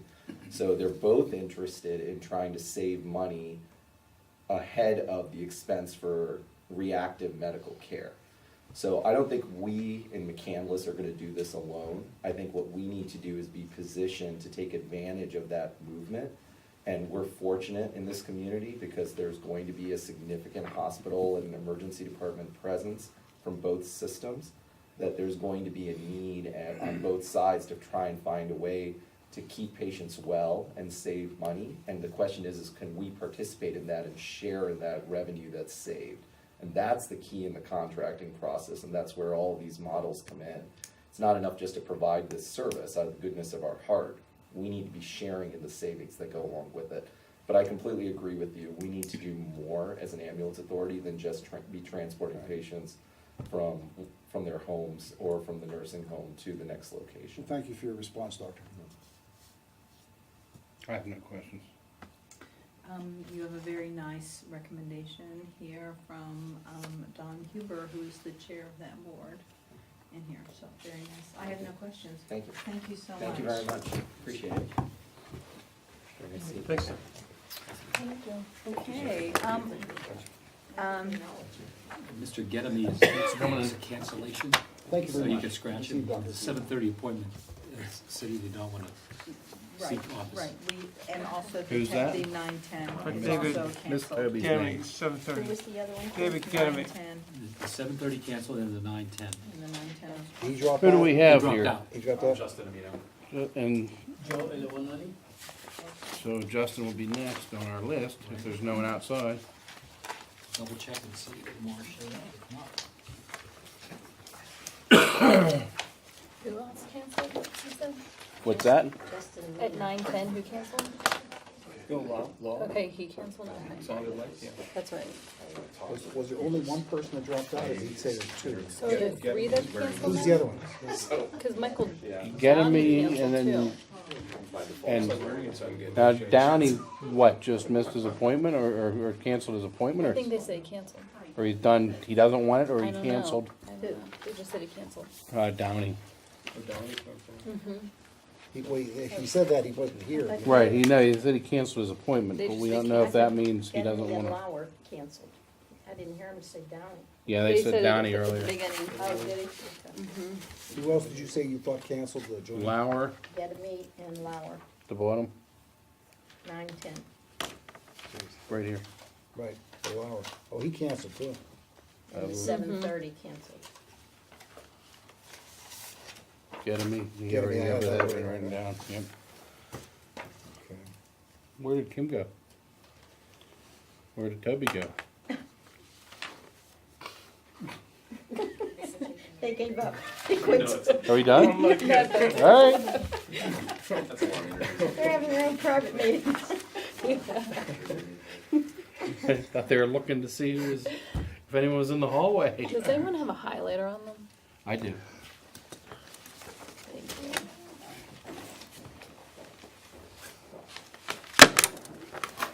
Can I throw it back at you? Yeah. They were in that folder. I gave you. the He's here. cream folder. Justin, he's right there. Okay, I think, Justin's the one who's next. Justin is next. Just a little piece of paper, yeah. Amino? Amino? Right, a piece of paper. Am I saying it right, Amino? Amino, that's right. Good. Yes. Okay, so, we'll give you a couple minutes to tell us about yourself and why you're applying for this board, and then we'll go around with questions. Sure.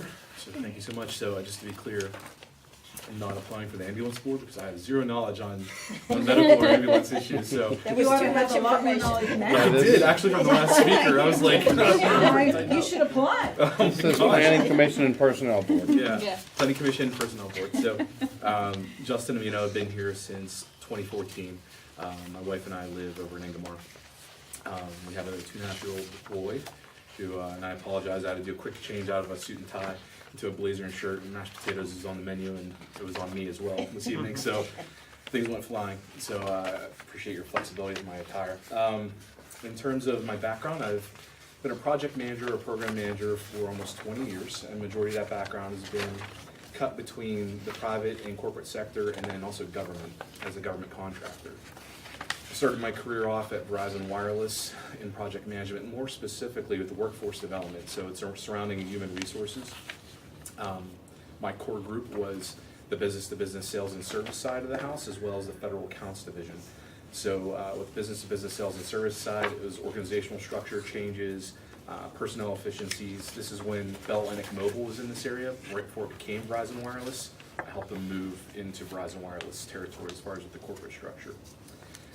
From there, with federal accounts, I did a lot of their investigations from a human resource standpoint. We did fraud investigations, anti-corruption investigations, things of that nature. And that led me into my next career path, which was contractor to Customs and Border Protection for almost 10 years. So in that role, I was in anti-corruption program development for them. At that point in time, this is post 9/11. They were going through a lot of growing pains in terms of being under Department of Homeland Security, which is a new organization for them at that point in time.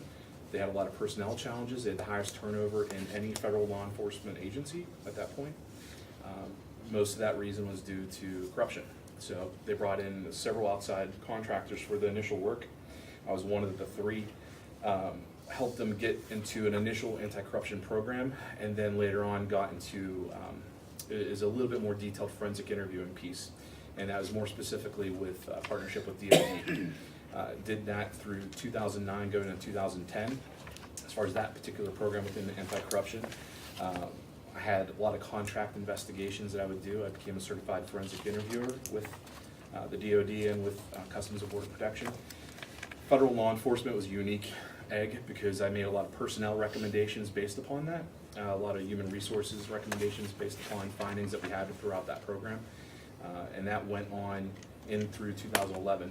There's two big impacts that actually resulted from my program, one of which is at that point in time, this is very unique information, Customs and Border Protection was the only federal law enforcement agency up until 2011 that did not require their people to go through polygraph examinations.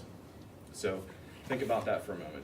You have people that are at the border that don't go through polygraphs. So there's a lot of opportunity as far as from a corruption standpoint, from the personnel that existed, and then also the type of hires you're getting into that organization.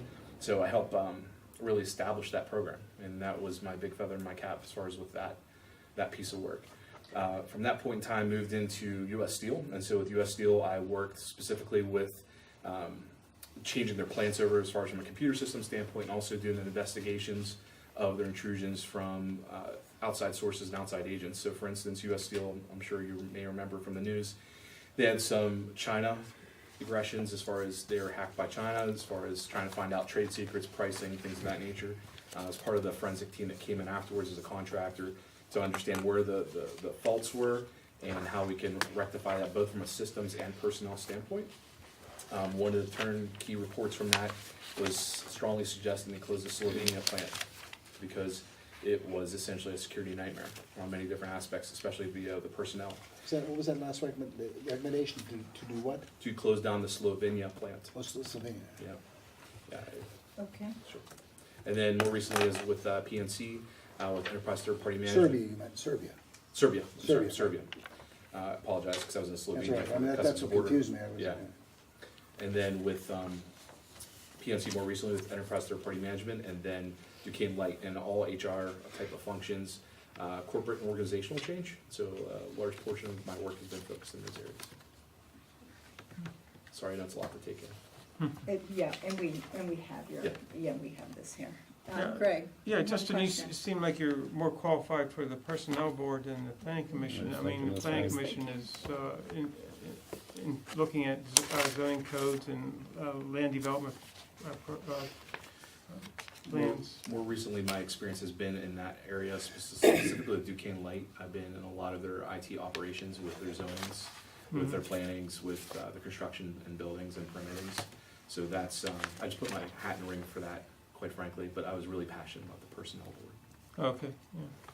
Yeah, and the Personnel Board solicits and evaluates the applicants for the police department. And have you had any, oh, you did say you did interview people? Okay. I did, yes, and we had 3 stages of interviews. We had, as far as just skills-based interviews, we had behavioral-based interviews, and then we had background check interviews. So those are the 3 phases of interviews that we really used as far as with Customs and Border Protection, which I imagine probably mirrors very closely some of the police selection process as well in that regard. Okay, thank you. Sure. You asked the same thing I was gonna ask about it too. No, that's Yeah. okay, so I have no other questions. Sure, yeah, I echo Councilor Wiskoski's clear your personnel board candidate. But in your work with Duquesne Light right now, are you involved with the Pennsylvania Municipal Planning Code? Yes. Okay. Yes, I sit on actually one of the steering committees from an operations standpoint with that. Which department are you in there at Duquesne Light? So I work in IT operations. So IT it's a operations. hybrid of both the IT side of the house as well as the actual physical operations that go in the field. So for instance, when we do the planning, I help do what the technology planning and the personnel planning is behind it, and then the operations piece as well. So it's a heavy lift job. There's a lot of committee meetings based upon that, because there's a lot of planning, especially since Duquesne Light, we just went through our rate case for the PUC this past year. And we had to put out our strategic plan, and I was helping develop that over the last year with them to the PUC, which was accepted. So, Wait, your rate-based case was accepted? it was accepted through PUC. With Duquesne Light, yeah. The increases in the standby charges? It was rates across the board as far as we had all our rates approved through PUC. Okay, Yeah. thank you. I am, thank you. No, yeah. no. Yeah. I'll Write that down. Come see me about your electric bill Scared later me. on. I was gonna say, no, wait a minute. I'll look it up. We may all be talking to you. Between the two committees, do you feel more qualified for the personnel? Personnel, absolutely, yeah. Okay, and you have greater interest there. Much greater interest for certain, yes. Okay, I like the fact that you have dealt with so many different types of people. Sure. Thank you. Sure. I was looking at your resume, and you mentioned it, that you had been involved in the deployment and development of, within US Steel, for Oracle's e-business suites and the ERP platform. What role did you have that? Were you like a person there, an individual who worked with their internal people to advise them of your what expertise was required? Actually, you're hitting it very well. Yeah. I sat on site, so at that particular time, we were in the Strip District office. Right. And we were trying to bring all this paper-based process they had, all this personnel-based process that was essentially from what they had from the 70s, 80s, and early 90s, and try to bring them into a more technologically advanced and more efficient way to work. So for instance, we would look at their inventory. So if say, Gary Plant had an excess of cobalt, and let's say Urban Works needed that cobalt, they had no easy way of having the vision of what inventory is where and how to get it there efficiently and effectively. So I helped them devise a technology system to help drive that as well. So it was quite the undertaking. It took a number of years. But they worked their way through that and had successful improvements? They did, and actually up and through 2014 was when we went live in August. We had an efficiency on a per month basis over $1 million just off of that first month, and from there it grew. And then it was in February is when steel prices just took a beating. China was beating us up pretty badly, and then that's when they closed down their Alabama plant temporarily, and then they just reopened it more recently in the last year and a half. Everything is priced in steel. It's tough. It's a tough market. Thank you. Sure. I have no questions. Okay. Thank you so much for having me. Appreciate it. Thank you. Thank you so much. Have a good evening. Mr. Band. Thanks, Justin. We'll see you. All right. Thank you. I did. Come in. Thanks. Thank you. I got you in the beginning. Yeah, you did. All right. Okay, same thing.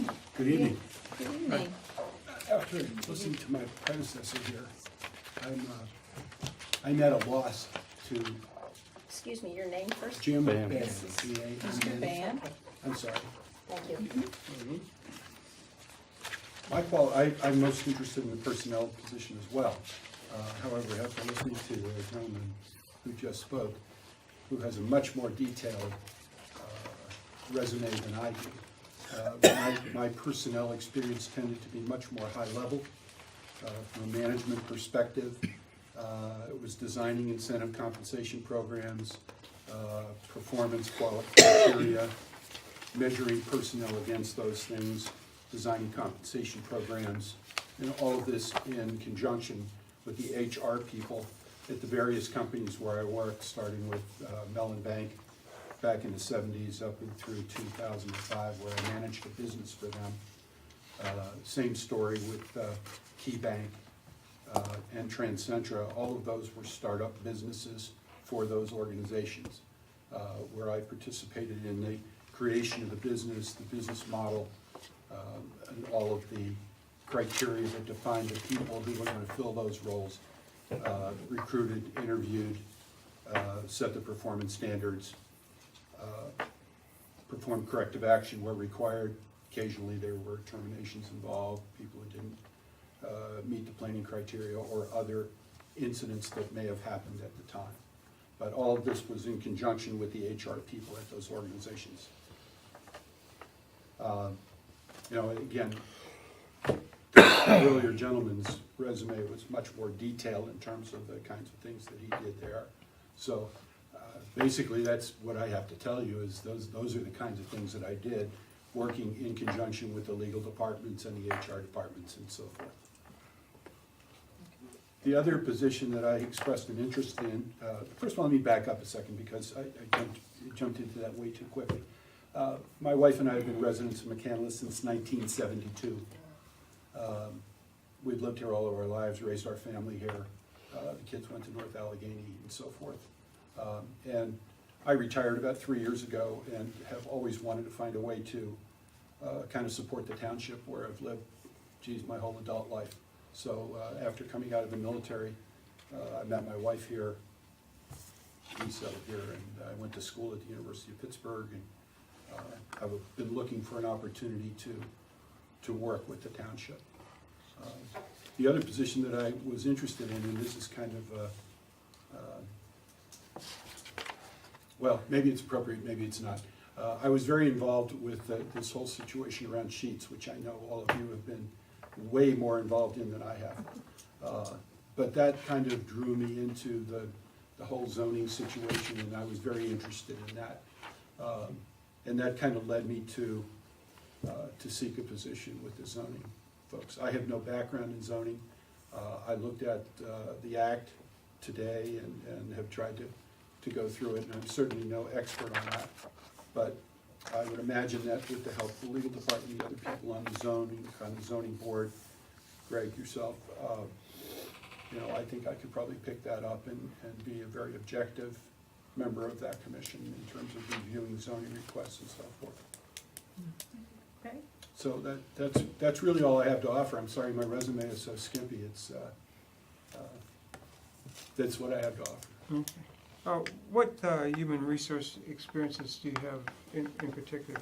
None in a human resource capacity. All of it was in working as a business manager, working with the human resource people to source candidates, to make sure that the performance criteria and compensation plans and so forth were in keeping with the standards and practices and regulations of the organizations where I was working.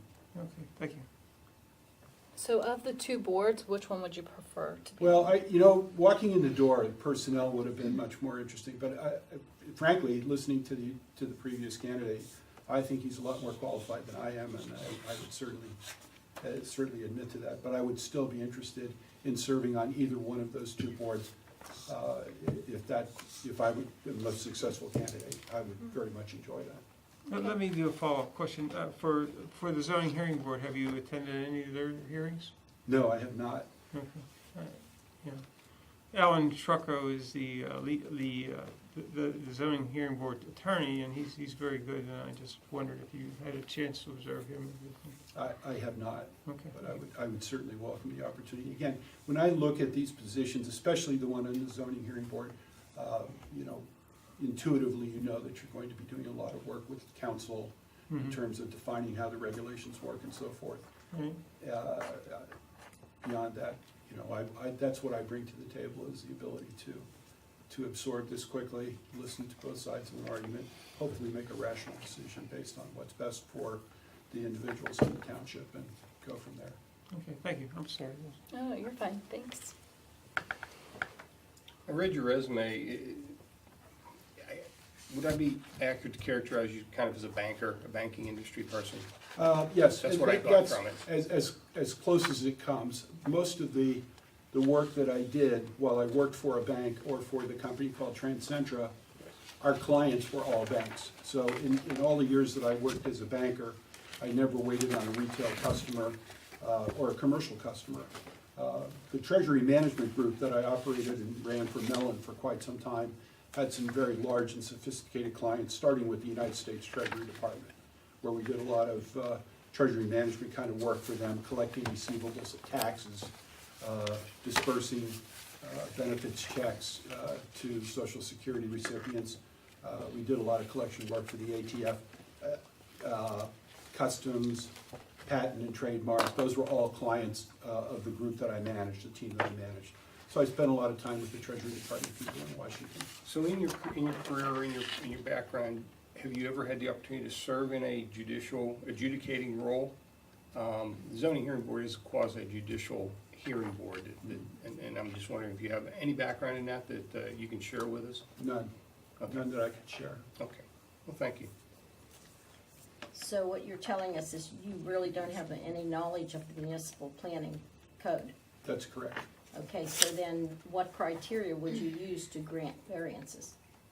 Well, first of all, I would have to get very familiar with the planning code, which I would see as kind of project number one, assuming that I were a successful candidate. I would have to take some lead from the other members of the board initially, as a learning experience, and certainly from council.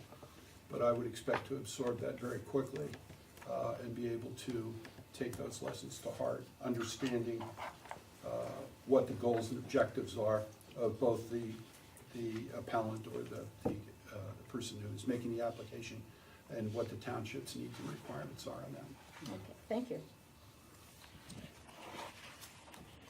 Mr. Ban, I looked at, I saw your resume. One thing that really intrigued me, and you probably can't say anything about it, or you'd have to tell me. That's why I said it right When away. you were in the a sergeant in the U.S. Air Force, way back when, you worked on cryptographic operations responsible for encoding and decoding classified messages, top secret security clearance, and they ended up being honorably discharged. But that must have been a very interesting job in light of how important that seems to be today. With It certainly had its moments. Yeah. Yes, that's true. Most of the communications that we handled were Department of Defense, NATO, military types of things.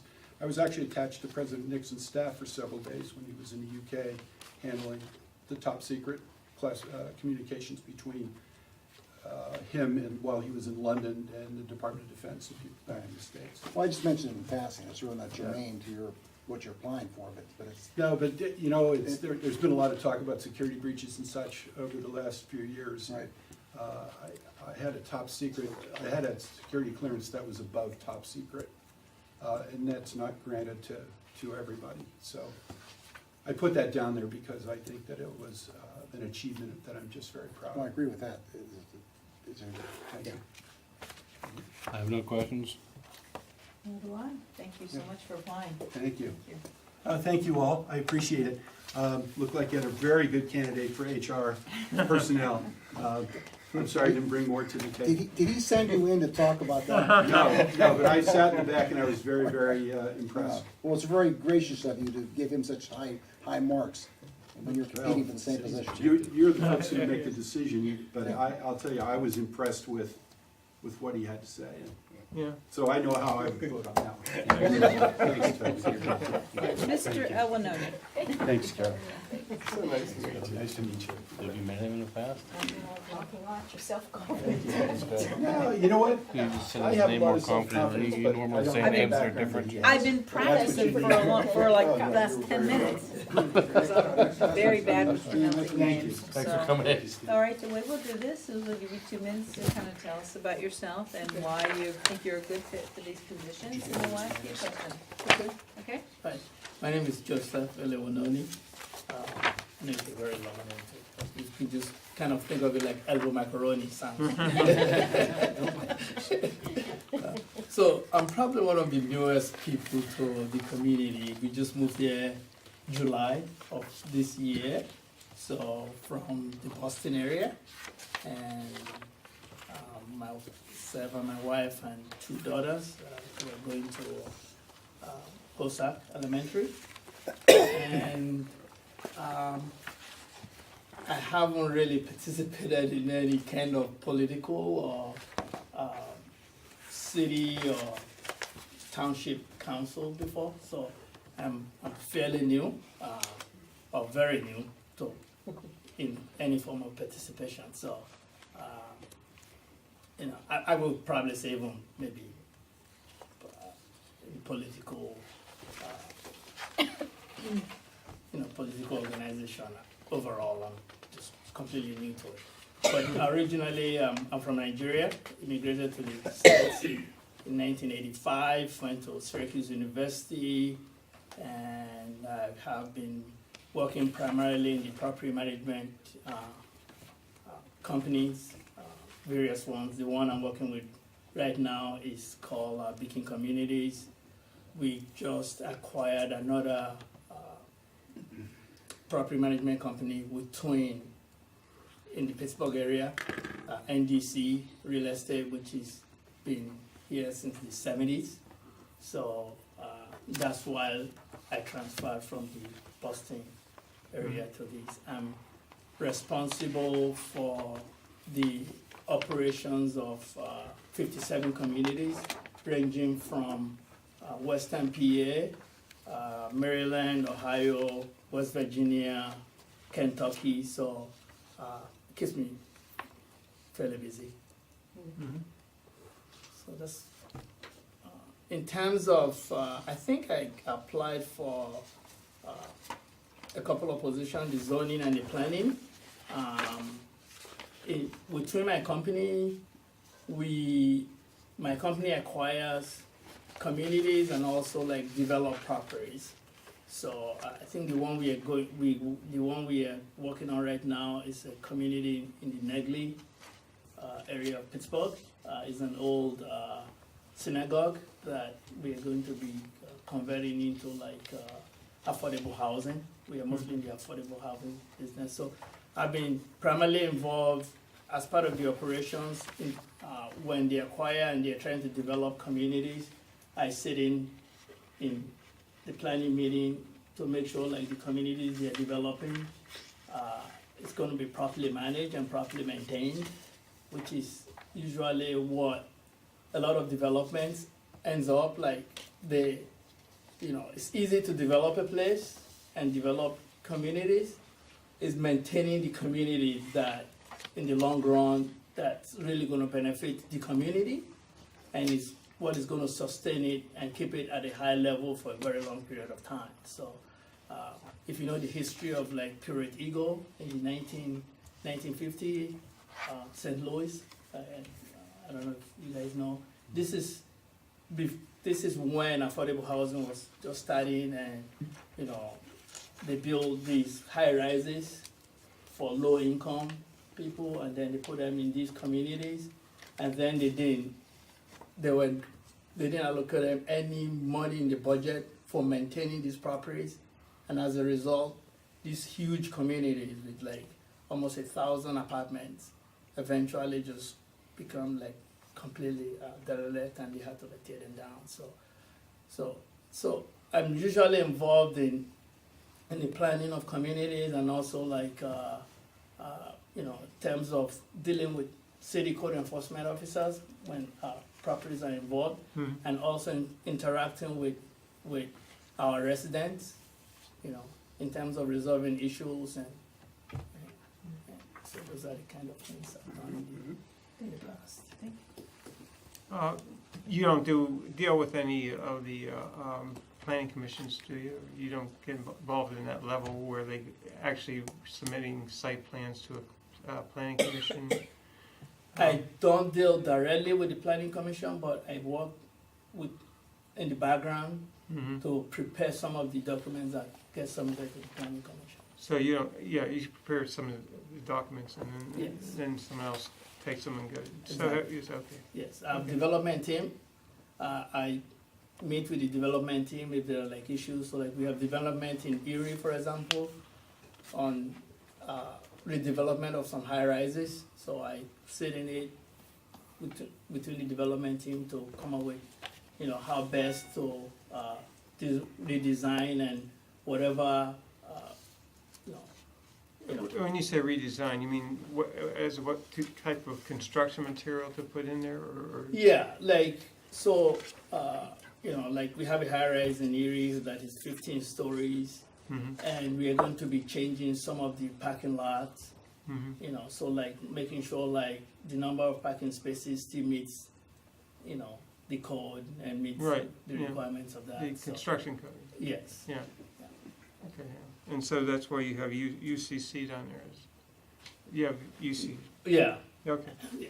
Uniform. Okay. Construction codes. Okay. Thank you. So of the 4, which boards would you prefer? Which is the number one that you'd like? I would say I'm probably more fitted to the planning, it seems, and the zoning. Zoning. Okay. Yeah, planning and zoning will be. What about the construction code? Would that be a good fit, or? That could be a good fit too. Yeah.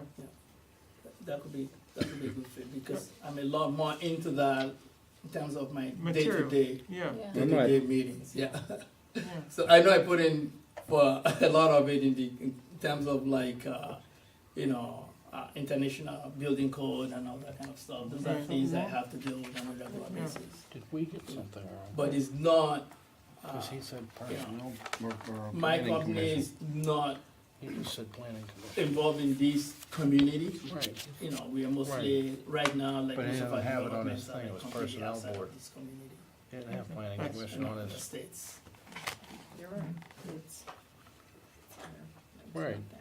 I'm sorry, did I hear? We're seeing a discrepancy No, in no, our we're just records, trying to figure this out. Yes, our paperwork is different than what we're hearing now. Oh, Well, okay. he has on his application zoning hearing board, Yeah. Right. UCC, IFC, and PMC, appeal board, and the personnel board. Right, but we just heard about planning commission. Yeah, it's not on the, it wasn't on Right. the Okay. wasn't on the It application. wasn't on it, okay. What's the Oh, thank PMC appeal board stand? What is that? PMC? Property maintenance code. Yeah, property maintenance. Property maintenance code. Yes. Yeah. So are we, Property are maintenance. we including planning? Planning commission, Certainly sounds like that's where he's best suited for. It's not on there. It's not on there. well, Or I'm sorry, the UCC. the UCC and the Yeah. zoning hearing board to me sounds like. well, the UCC, Right. Toby gave me a heads up on that. Bill, do you have any questions? A comment. I actually think, given his background and understanding the business very well, I think the Property Management Code Appeal Board is actually is more in his wheelhouse than anything. Are you involved in the Negley project you mentioned, the Yes. affordable housing? And that's a mid-rise? Is that the 15-story mid-rise you were? No, that's not a 15 story. So that's an old synagogue. Oh, that's right, It's- okay. Yeah, it's been sitting there for probably know how many years. And, you know, we just acquired it and they're gonna be turning that into like 45 units. It's gonna be passive housing, which is quite interesting. Passive housing means like almost zero energy. So all the Yes, energy, Totally got it. yeah, so Excellent. it's fascinating. And so, you know, in terms of advising them, you know, building passive energy, not just like just build, you know, you don't just want to build it and then walk away. You have to think of like pest control, for example, like, you know. Follow it through. Exactly. So you want to save in pest control, you want to save in just regular even lawn care. You want to make sure like your lawn care is well planned for that. You don't have to use that much energy in terms of for your lawn care. You don't have to, you know, Right. just even reducing labor. You want to make sure like your lawn is almost resistant to drought and stay consistent. And so all those kind of things are the things we've been advising them on. Jim, may I continue just that line? Just so Joseph, is that your first project in the In Pittsburgh Pittsburgh. region? So you're cutting your teeth pretty much on the zoning and everything on that project? Yes, yes, but we're also working, so before, just a month before we close on the acquisition, my company owns the Midtown Tower, the one that had the fire. Yes. I don't know if you remember, yeah. Yeah, it I was just remember well. Literally a month before closing, that's when the fire happened.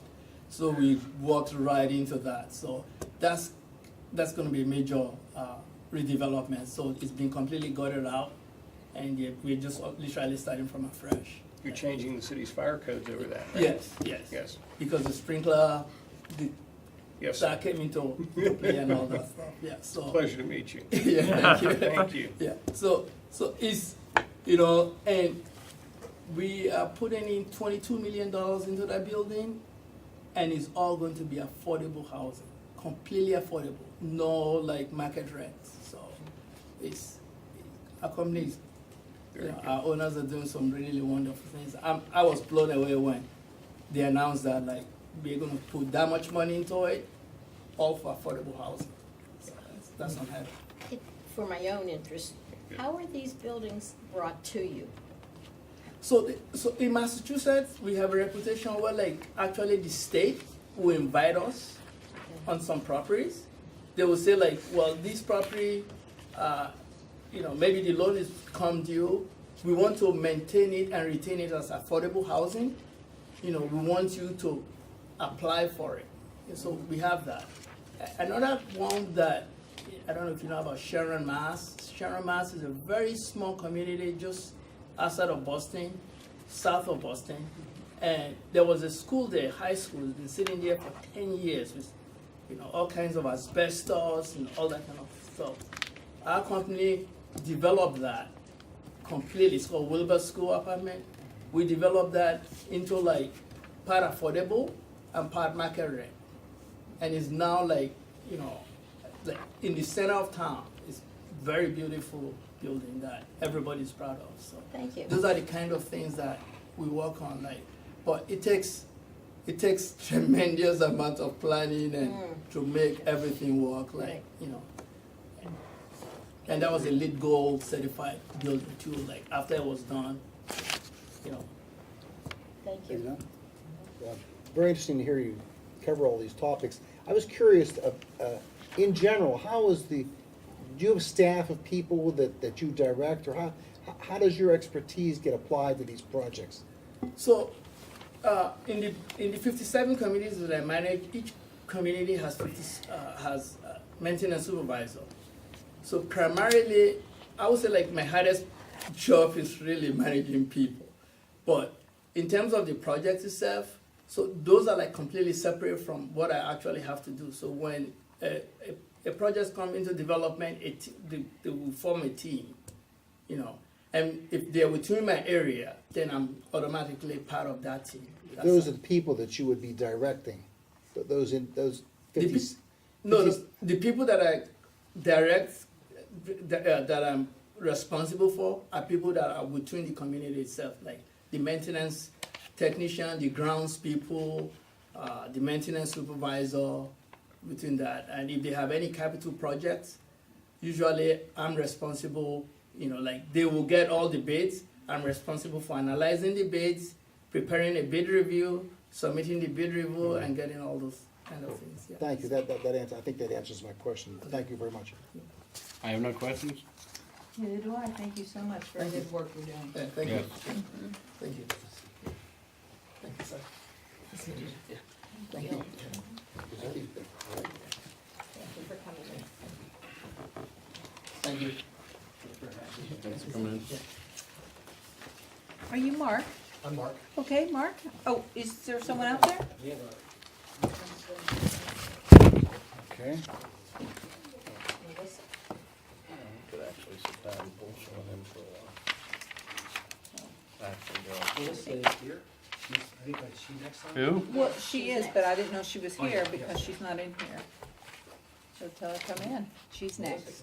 Yes. Yeah.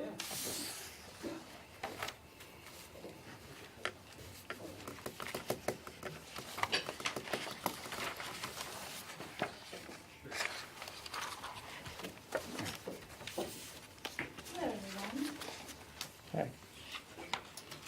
We didn't know you were up there. Yeah, I just walked in a few minutes. Just wanna make sure I was in the right spot. You are in the right spot. All right. So we'll give you 2 minutes to tell us about yourself and why you think you're a good fit for the board, and then we'll go around and discuss it. All right, sounds good. All right. So Melissa Ritchie, born and raised in Pittsburgh, lived in the South Hills, moved to the north in 1997, and lived in McCandless ever since. That's So not this great, is huh? home. What's that? I can't stand it over there. I said, that's an upgrade, huh? I know Traffic it's the and south the- versus the north, it's the whole thing, but No, it's I was just the somebody that traffic that bugs commuted, me. You know, crossed the bridge and never went back, so this is where I've lived since then, so 20 years. I work at PNC, just took a position there a few months ago. Prior to that, I was at a company for 16 years, left there as the EVP, number 2 in the company. So I'm quite familiar with executive leadership, it's what I've done for the past 6 years. So I think I can bring those skills to an organization, to a board, to a committee, but obviously I'm looking to serve where I live in my community, as you would expect.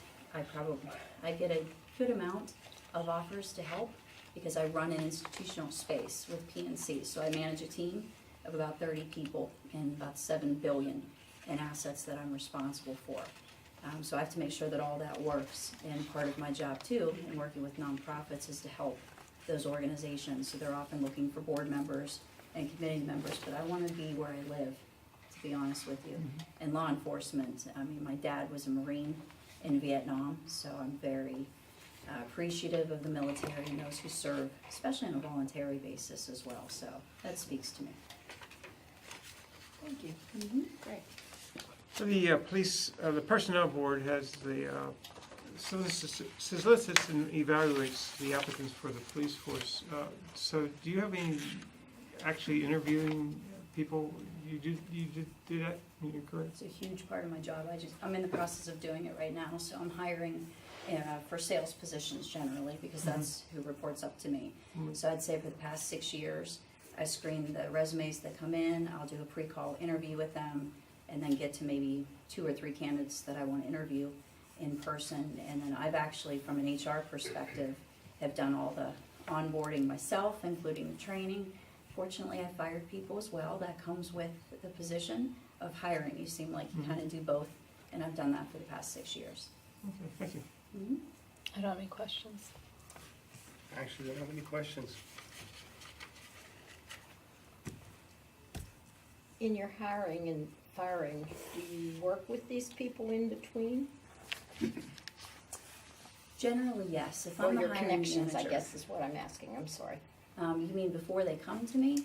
No, after you've interviewed them and if you hire them, are you involved with their everyday activities? Yes, generally they'll report to me as the hiring manager. So in my mind, if I'm the one who's hiring them, I'm the one responsible for onboarding them and making sure that they have a good experience coming into the company, that they're meeting with all the people they need to meet with. So for example, when I've hired people, I've cleared my deck for about a week and a half, and I've set up their entire training schedule to make sure that they're comfortable with the environment they're walking into. So you do follow through with them. Okay, thank you. I think I missed at the very beginning. You just mentioned the title. Your hiring manager, is that the label that you're, is that who you are? No, What is right now I'm a managing director. managing director with responsibilities for human resources, hiring and discharging people? That's a part of my job. A It's part not of the it. sole What part. else is involved in your job? As a managing director and working with a team of approximately 30 people, I've got to make sure that I've got the right people in the right positions to deliver a client Excuse me, experience. those are your direct reports, those 30 have- people? Pretty much, they all flow up to me I in got the you. end. So in an Okay. org chart, I'm where the rubber hits the Right, road. okay. I have 2 middle managers, but I also have 8 direct reports for Okay. me. So the position I'm hiring for right now, which is a sales position, I'm the one responsible for getting the resumes. I work with a recruiter as well that filters the resumes, but ultimately, I've got to pick the people that I want to interview. I have to interview them, I have to bring them to a finals presentation, and I actually, in this position, I'm giving them a mock presentation to do. So 2 individuals are flying from out of state, they're gonna come in and present just like this, except I'm on the other side of the table. They present to me, and then I decide who I'm going to offer the job to, and then I'll negotiate with them salary, benefits, I'll onboard them, bring them into the office, train them, and ultimately they report to me. And the way you're, and what is over the company that you're currently employed by? PNC. PNC, that's what, but PNC delegates to you the responsibility for finding and getting someone. If PNC needs a bank manager in Ashtabula, Ohio, you find such a person, and then, I am not a recruiter. I'm not a recruiter at all. So the part of my job as the market managing director is I've got 25 people, as I said, almost 30 people that report up to me. If any of those positions leave because we fire them, they resign, whatever, I work with a recruiter to bring folks in, and then I'm part of the hiring process. But that's not my full-time job. That's not HR full-time. That's just a piece of what I do. The rest of it is sales. I oversee the marketing. I'll jump in presentations with my staff. So there's a big sales component to what I do as well. broader responsibilities than just HR. That's correct. I got you. Oh, yeah. PNC is their whole HR department that's separate than me. I'm just working within that constraint, within my team of 30 people, but not for the bank globally, if that makes any sense. I think it does, thank you. Very good. I have no questions.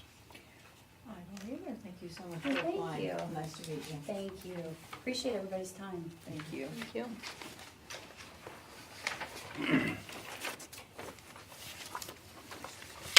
Mark? Good night. Thank you. Thanks for your time. Thank you. Thank you. Thanks for your time. Thank you. Nice to meet you too. Thank you very much. Nice to meet you. Nice to meet you. You've heard the spiel, I got 15 minutes until why you think you'd be a good fit for this position, or want to ask you some I questions? met most of you about 2 years ago when I had originally applied for planning commission. And You're back. At that time, I said we're almost empty nesters, and I feel like I'll have some more time to give back, and now I am an empty nester. So not bad timing. Congratulations. Marie, thank you very much. We're still paying the college bill, so it's not all over yet. But yeah, we've lived in McCandless since 1991, and my aspiration is to help McCandless continue to be a wonderful place to live. Not only for my wife and me while we're here, but after we're gone. I'm an electrical engineer. I'm vice president of product development and technology at Magnetics Division of Spang and Company. Organizations that I've been part of that are similar to something like a planning commission would be industry committees, technical committees that I've worked on and chaired and been part of through the years. Okay. So you work for Spang, is that? Yes, that's right. That's up in Butler, isn't it? Used to be. They Used just to be. closed the warehouse for the very end. They moved a lot of manufacturing to China, they moved the warehouse to Phoenix, and now Spang is in RIDC in O'Hara. That's where our headquarters is. That's where the R&D lab is, where I work. The planning commission does a lot of, when we have changes in our zoning code, they do a lot of preparation and drafting. They take our attorneys draft and take a look at it and see if it makes sense. Do you have any familiarity with our code or our zoning code? No, I wouldn't say that I do. Okay, it's on the website, by the way. It's on the McCandless website. But they also do land applications for developers and things like that. Do you have any experience with that? I couldn't claim that I do, no. Okay. I don't have any other questions. What is it that attracted you to the planning commission to apply for it? Well, I recognize that why the town is a nice place to live now is because it was planned out in previous decades, and decades, not just years. You have to look far into the future, and I'm interested in the long game and thinking about what it's going to be like here 20 years from now, 50 years from now. That's what interests me. Okay, thank you. Mr. Swire, are you a mechanical engineer? I'm an electrical engineer. What is your vision for McCandless in 20 years, since you're thinking about it? I would like it not to be like Ross. I would like it not to be like Cranberry. I think that... Standard. We're- Everyone says that. Cranberry's not watching. I don't want to get there by exception. I would like it to be green. I would like it to be primarily residential, as it is now with plenty of green space. And my vision would be not to consume any more green space than that, or not to consume the green space that we still have. You know, once it's gone in most cases.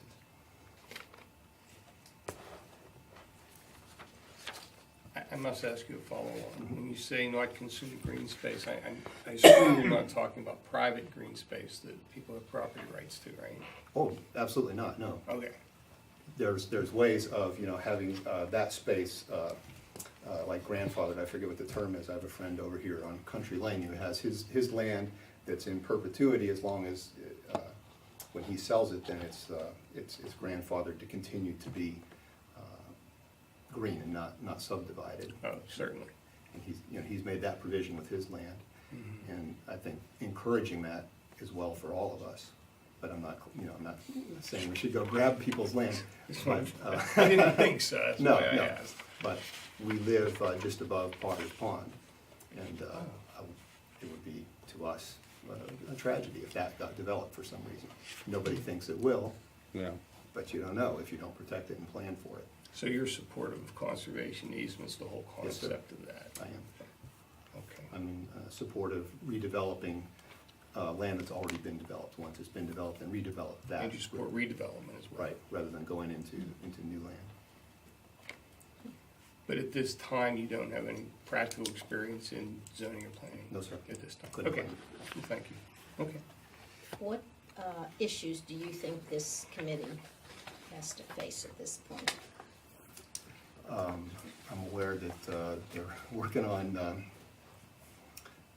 the redevelopment of what's up on the corner at McDonald's where a Get-Go is being proposed. I'm aware that they're working, or recently finished, maybe working with the properties across from where Sheets is now, where another Sheets wants to go in. And there's the landowner rights question very much there, that somebody owned property that was zoned commercial.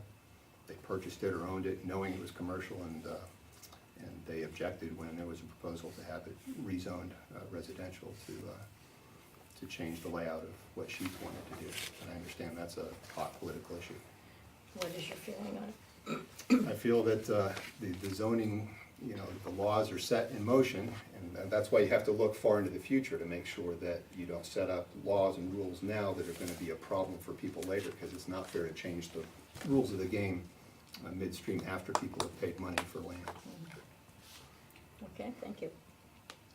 I don't have any other questions. I don't have any questions either.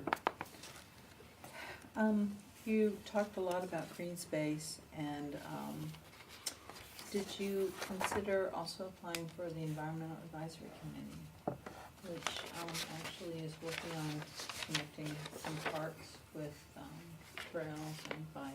Yeah, I think it was pretty new when I applied before, and I had applied for planning commission, and I think you asked me at that time, would I consider that? Did I ask you that then too? Maybe not you personally, but I know it Well, was. I must think you would be good at that. Was it me? Yes. Okay, well, so I That's guess an it's amazing no, memory. because you. No, I would consider it. Okay, because we've had a lot of people apply for the planning commission and not a lot of people for the environmental Understood. advisory committee, so I don't know if maybe we But talked a there's lot about controversy. There's only one opening, isn't there, for the Where? environmental committee? Isn't there one person? Yes, Okay, I was just, and there's only one person One who's applicant, applied. yeah. okay. So, well, so far, I haven't seen the other list. There's Okay. some more people, but I was just seeing if Right, he might be right. interested. Yeah, no, That's I all. just wondered. Okay, because it seems like he was speaking my Yeah. language here. Oh, yeah, he I was. just thought it was, okay. I have no questions. Thank you so much. Thanks for your time very much. Very, very good to see you again. It's a long evening for all of you. Appreciate it. Okay. Is there anyone outside? Yes. Okay. Hi. Your name, please, sir. Okay, come on up. These are one applicant for the EAC so far. Do you happen to know if any of the other ones are, have applied for that? I don't know. I haven't seen the other list. That's why I said Tony. Brian, who? Hey, you're welcome. Okay, so He the way was- this works is you spend a couple minutes telling us about yourself and why you think that you can do every one of these boards, which is pretty impressive, and then we'll go around the table and ask you questions. Okay. So, I mean, first off, thanks for interviewing me for these, I appreciate it. Bought a house in McCandless 9 or 10 years ago now. Grew up in Bradford Woods, so I've moved around here my whole life. Since I moved in, we're blessed with getting married and have twin 3-year-old daughters. So part of wanting, they're kind of old enough now, I can get back into some things. But for the past 16 years, I've worked in information technology for the same company. I started as kind of part-time here and there employee and worked up to an ownership stake where I'm buying out the current founder. So before that, I had 6 years experience in the construction industry where I started out as a laborer and I was project management at the end of it. So, volunteer-wise, I'm involved with, it's called the National Christina Foundation. We refurbish and repurpose computers for disabled students. So primarily clients give us old computers that have some value to them. We clean them up and we give them mostly to Big Brothers and the Blind and Vision Institute right now. So I applied to a lot of the positions, and it was really because technology is so integral to everything at this point. I guess I'll just kind of go through board to board. Personnel board, I've interviewed hundreds of people over the years between my company and actually for a lot of my clients where I'm the second or third interview to kind of figure out if they actually know the technologies that they say they know and that kind of stuff. Also in that, unfortunately, I've been involved in a lot of disciplinary actions, terminations, lawsuits. I've had to testify before the unemployment board and things like that along the years. So I mean, that personnel would be the one board where I probably have the most hands-on experience and could help.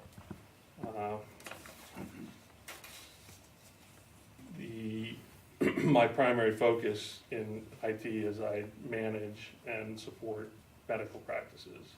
So for the ambulance authority, I'm up to date on all the policies, procedures, regulations, confidentiality, how to kind of cleverly leverage technology to gain cost effectiveness without compromising patient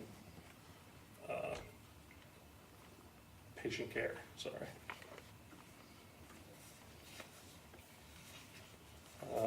The Industrial Development Authority, I've had the privilege of working with the community colleges over the last few years in applying for some federal and state workforce grants where they were going to get money to do a better job of training people to get into the IT industry. The planning and zoning was just that I had worked in the construction industry. I know how to read plans, I know how to read specs, I know how to look at the drawings. And I kind of know some of the things that go on the job sites that could kind of be problems. You look at a drawing up front and say, this doesn't look quite right. And then the Environmental Advisory Board was just, I know the last vacancy, there wasn't anybody in the ward applied for it. And I mean, that one's mostly a selfish one because I want McCandless to stay beautiful like it is now for my daughters. Okay, thank you. Greg? Joe, how would you use your information technology background to help say, for example, the environmental committee? Do you have any thoughts on that? Well, I mean, there's all kinds. I've had a lot of experience with GIS programs, so looking at the mappings and trying to figure out. You kind of get it when you look at that from afar. You kind of get the good pictures where the green spaces still are. Right. And there's so many layers in that kind of stuff that you can just really start peeling away and start figuring out. You just kind of look at the data, what's in front of you. And that may not be something that the Environmental Advisory Board has at this point. I'm sure the town has some GIS available. I'm sure, there's places to get it, but I'm not sure there's anybody on the board that kind of understands how to use computers to come up with solutions. I think we need something for our resource protection land. From what Bruce tells me, Bruce Betty, he tells me that they really don't have anything for resource protection land. So maybe work with that or something. Well, it would be good to look at where McCandless owns land, and maybe there's things that happen. You could flag those, and if the lot and block next to it goes up for sale, you could have some kind of flag that maybe that's something the town would want to approach at that time, where you could kind of pick up some land maybe and have another park or more soccer fields, more baseball fields, anything like that. Okay, thanks. Clearly, you definitely want to help out and be involved, looking at all the different boards you want to apply to. Of all of them, which one's your top pick? Maybe the EAC? EAC or personnel. Okay. And just personnel because I've done it so many times. Okay. Yeah. Okay, good to know. Thank you. So Mr. Byerly, I'm glad that Mr. Wiskoska brought up the issue of IT with the EAC, because in fact, Brian Morath, a gentleman who's untimely passing, is open his position. Our committee actually had to partner with MTSA to get the GIS information to create the green space inventory that was one of our very first projects. And so clearly there's an opportunity there, I think, for IT expertise. Frankly, in every one of these areas, there's an area I've seen that we don't have opportunities. So I know you're passionate, though, with your daughters and family about McCandless and keeping it green. So, but I do appreciate your offer to help us where we can fit you in. I mean, technology touches everything now, so it was more along the lines of, you know, where do you have a hole that gets filled? Yes, sir. Thank you. Joe, I see that you have the zoning board listed here. Can you describe your knowledge of municipal planning code? Or do you have any? I've read some of it, yeah, that's about it. That's your extent. Okay, well, what criteria would you use then to grant a variance? Well, it has to be fair. I think it would have to be fair to all parties. One side can't just impose their will and infringe on somebody else's property or rights. And, you know, I mean, I think that's such a... I've read up on the minutes and the agendas, and, you know, some of them seem more straightforward than others. Some of them are somebody wants to put a porch on the front that maybe goes out 2 more feet, which doesn't hurt the neighbors, it makes the neighborhood nicer. Common sense is what you're saying. Common sense, I mean, and reasonable. I mean, Okay. you know, as long as it's not illegal to somebody else, then, you know. Okay. All right, thank you. Joe, I'm pleased to see you here, but I really don't have any questions. Good luck. I don't have any questions either. Never mind. Okay. Thank you so much. I Thank appreciate you. your time. Do we have anyone outside? No one's even scheduled for 25 more minutes. We're the only one that's left. I think Toby might be calling. Joe, good to see you. Thanks for coming in. Yes. Hey, Joe, you got the Mr. Vogler, yeah. Norm Vogler. What's that? Norm Vogler's the only one we're left. Right, not scheduled until 9:20. Coffee break. Potty break. Can I drink coffee? I would wait till tomorrow. I think Toby's you're probably calling to see if he's Wants to come in 20 gonna be a minutes little, can be a little early. Let's see, okay. That would be my He's the guess. last- Recording? And Or Norm is should going we start recording? Take a break? Take Why a not? recess? Yeah, Okay, let's take a recess. Yeah. Thank you. Where is his, Everyone was told to be here 20 minutes early, so she could possibly be coming in, or he could be coming in. Did you happen to so- call the I last? just called. And did they answer? No, I left a message. That'd be Vogler. Lauer Right. withdrew. While we're doing this, do you want to tell us, just go over how many openings are in each thing? Do you have that? Okay, we can write them at the bottom next to each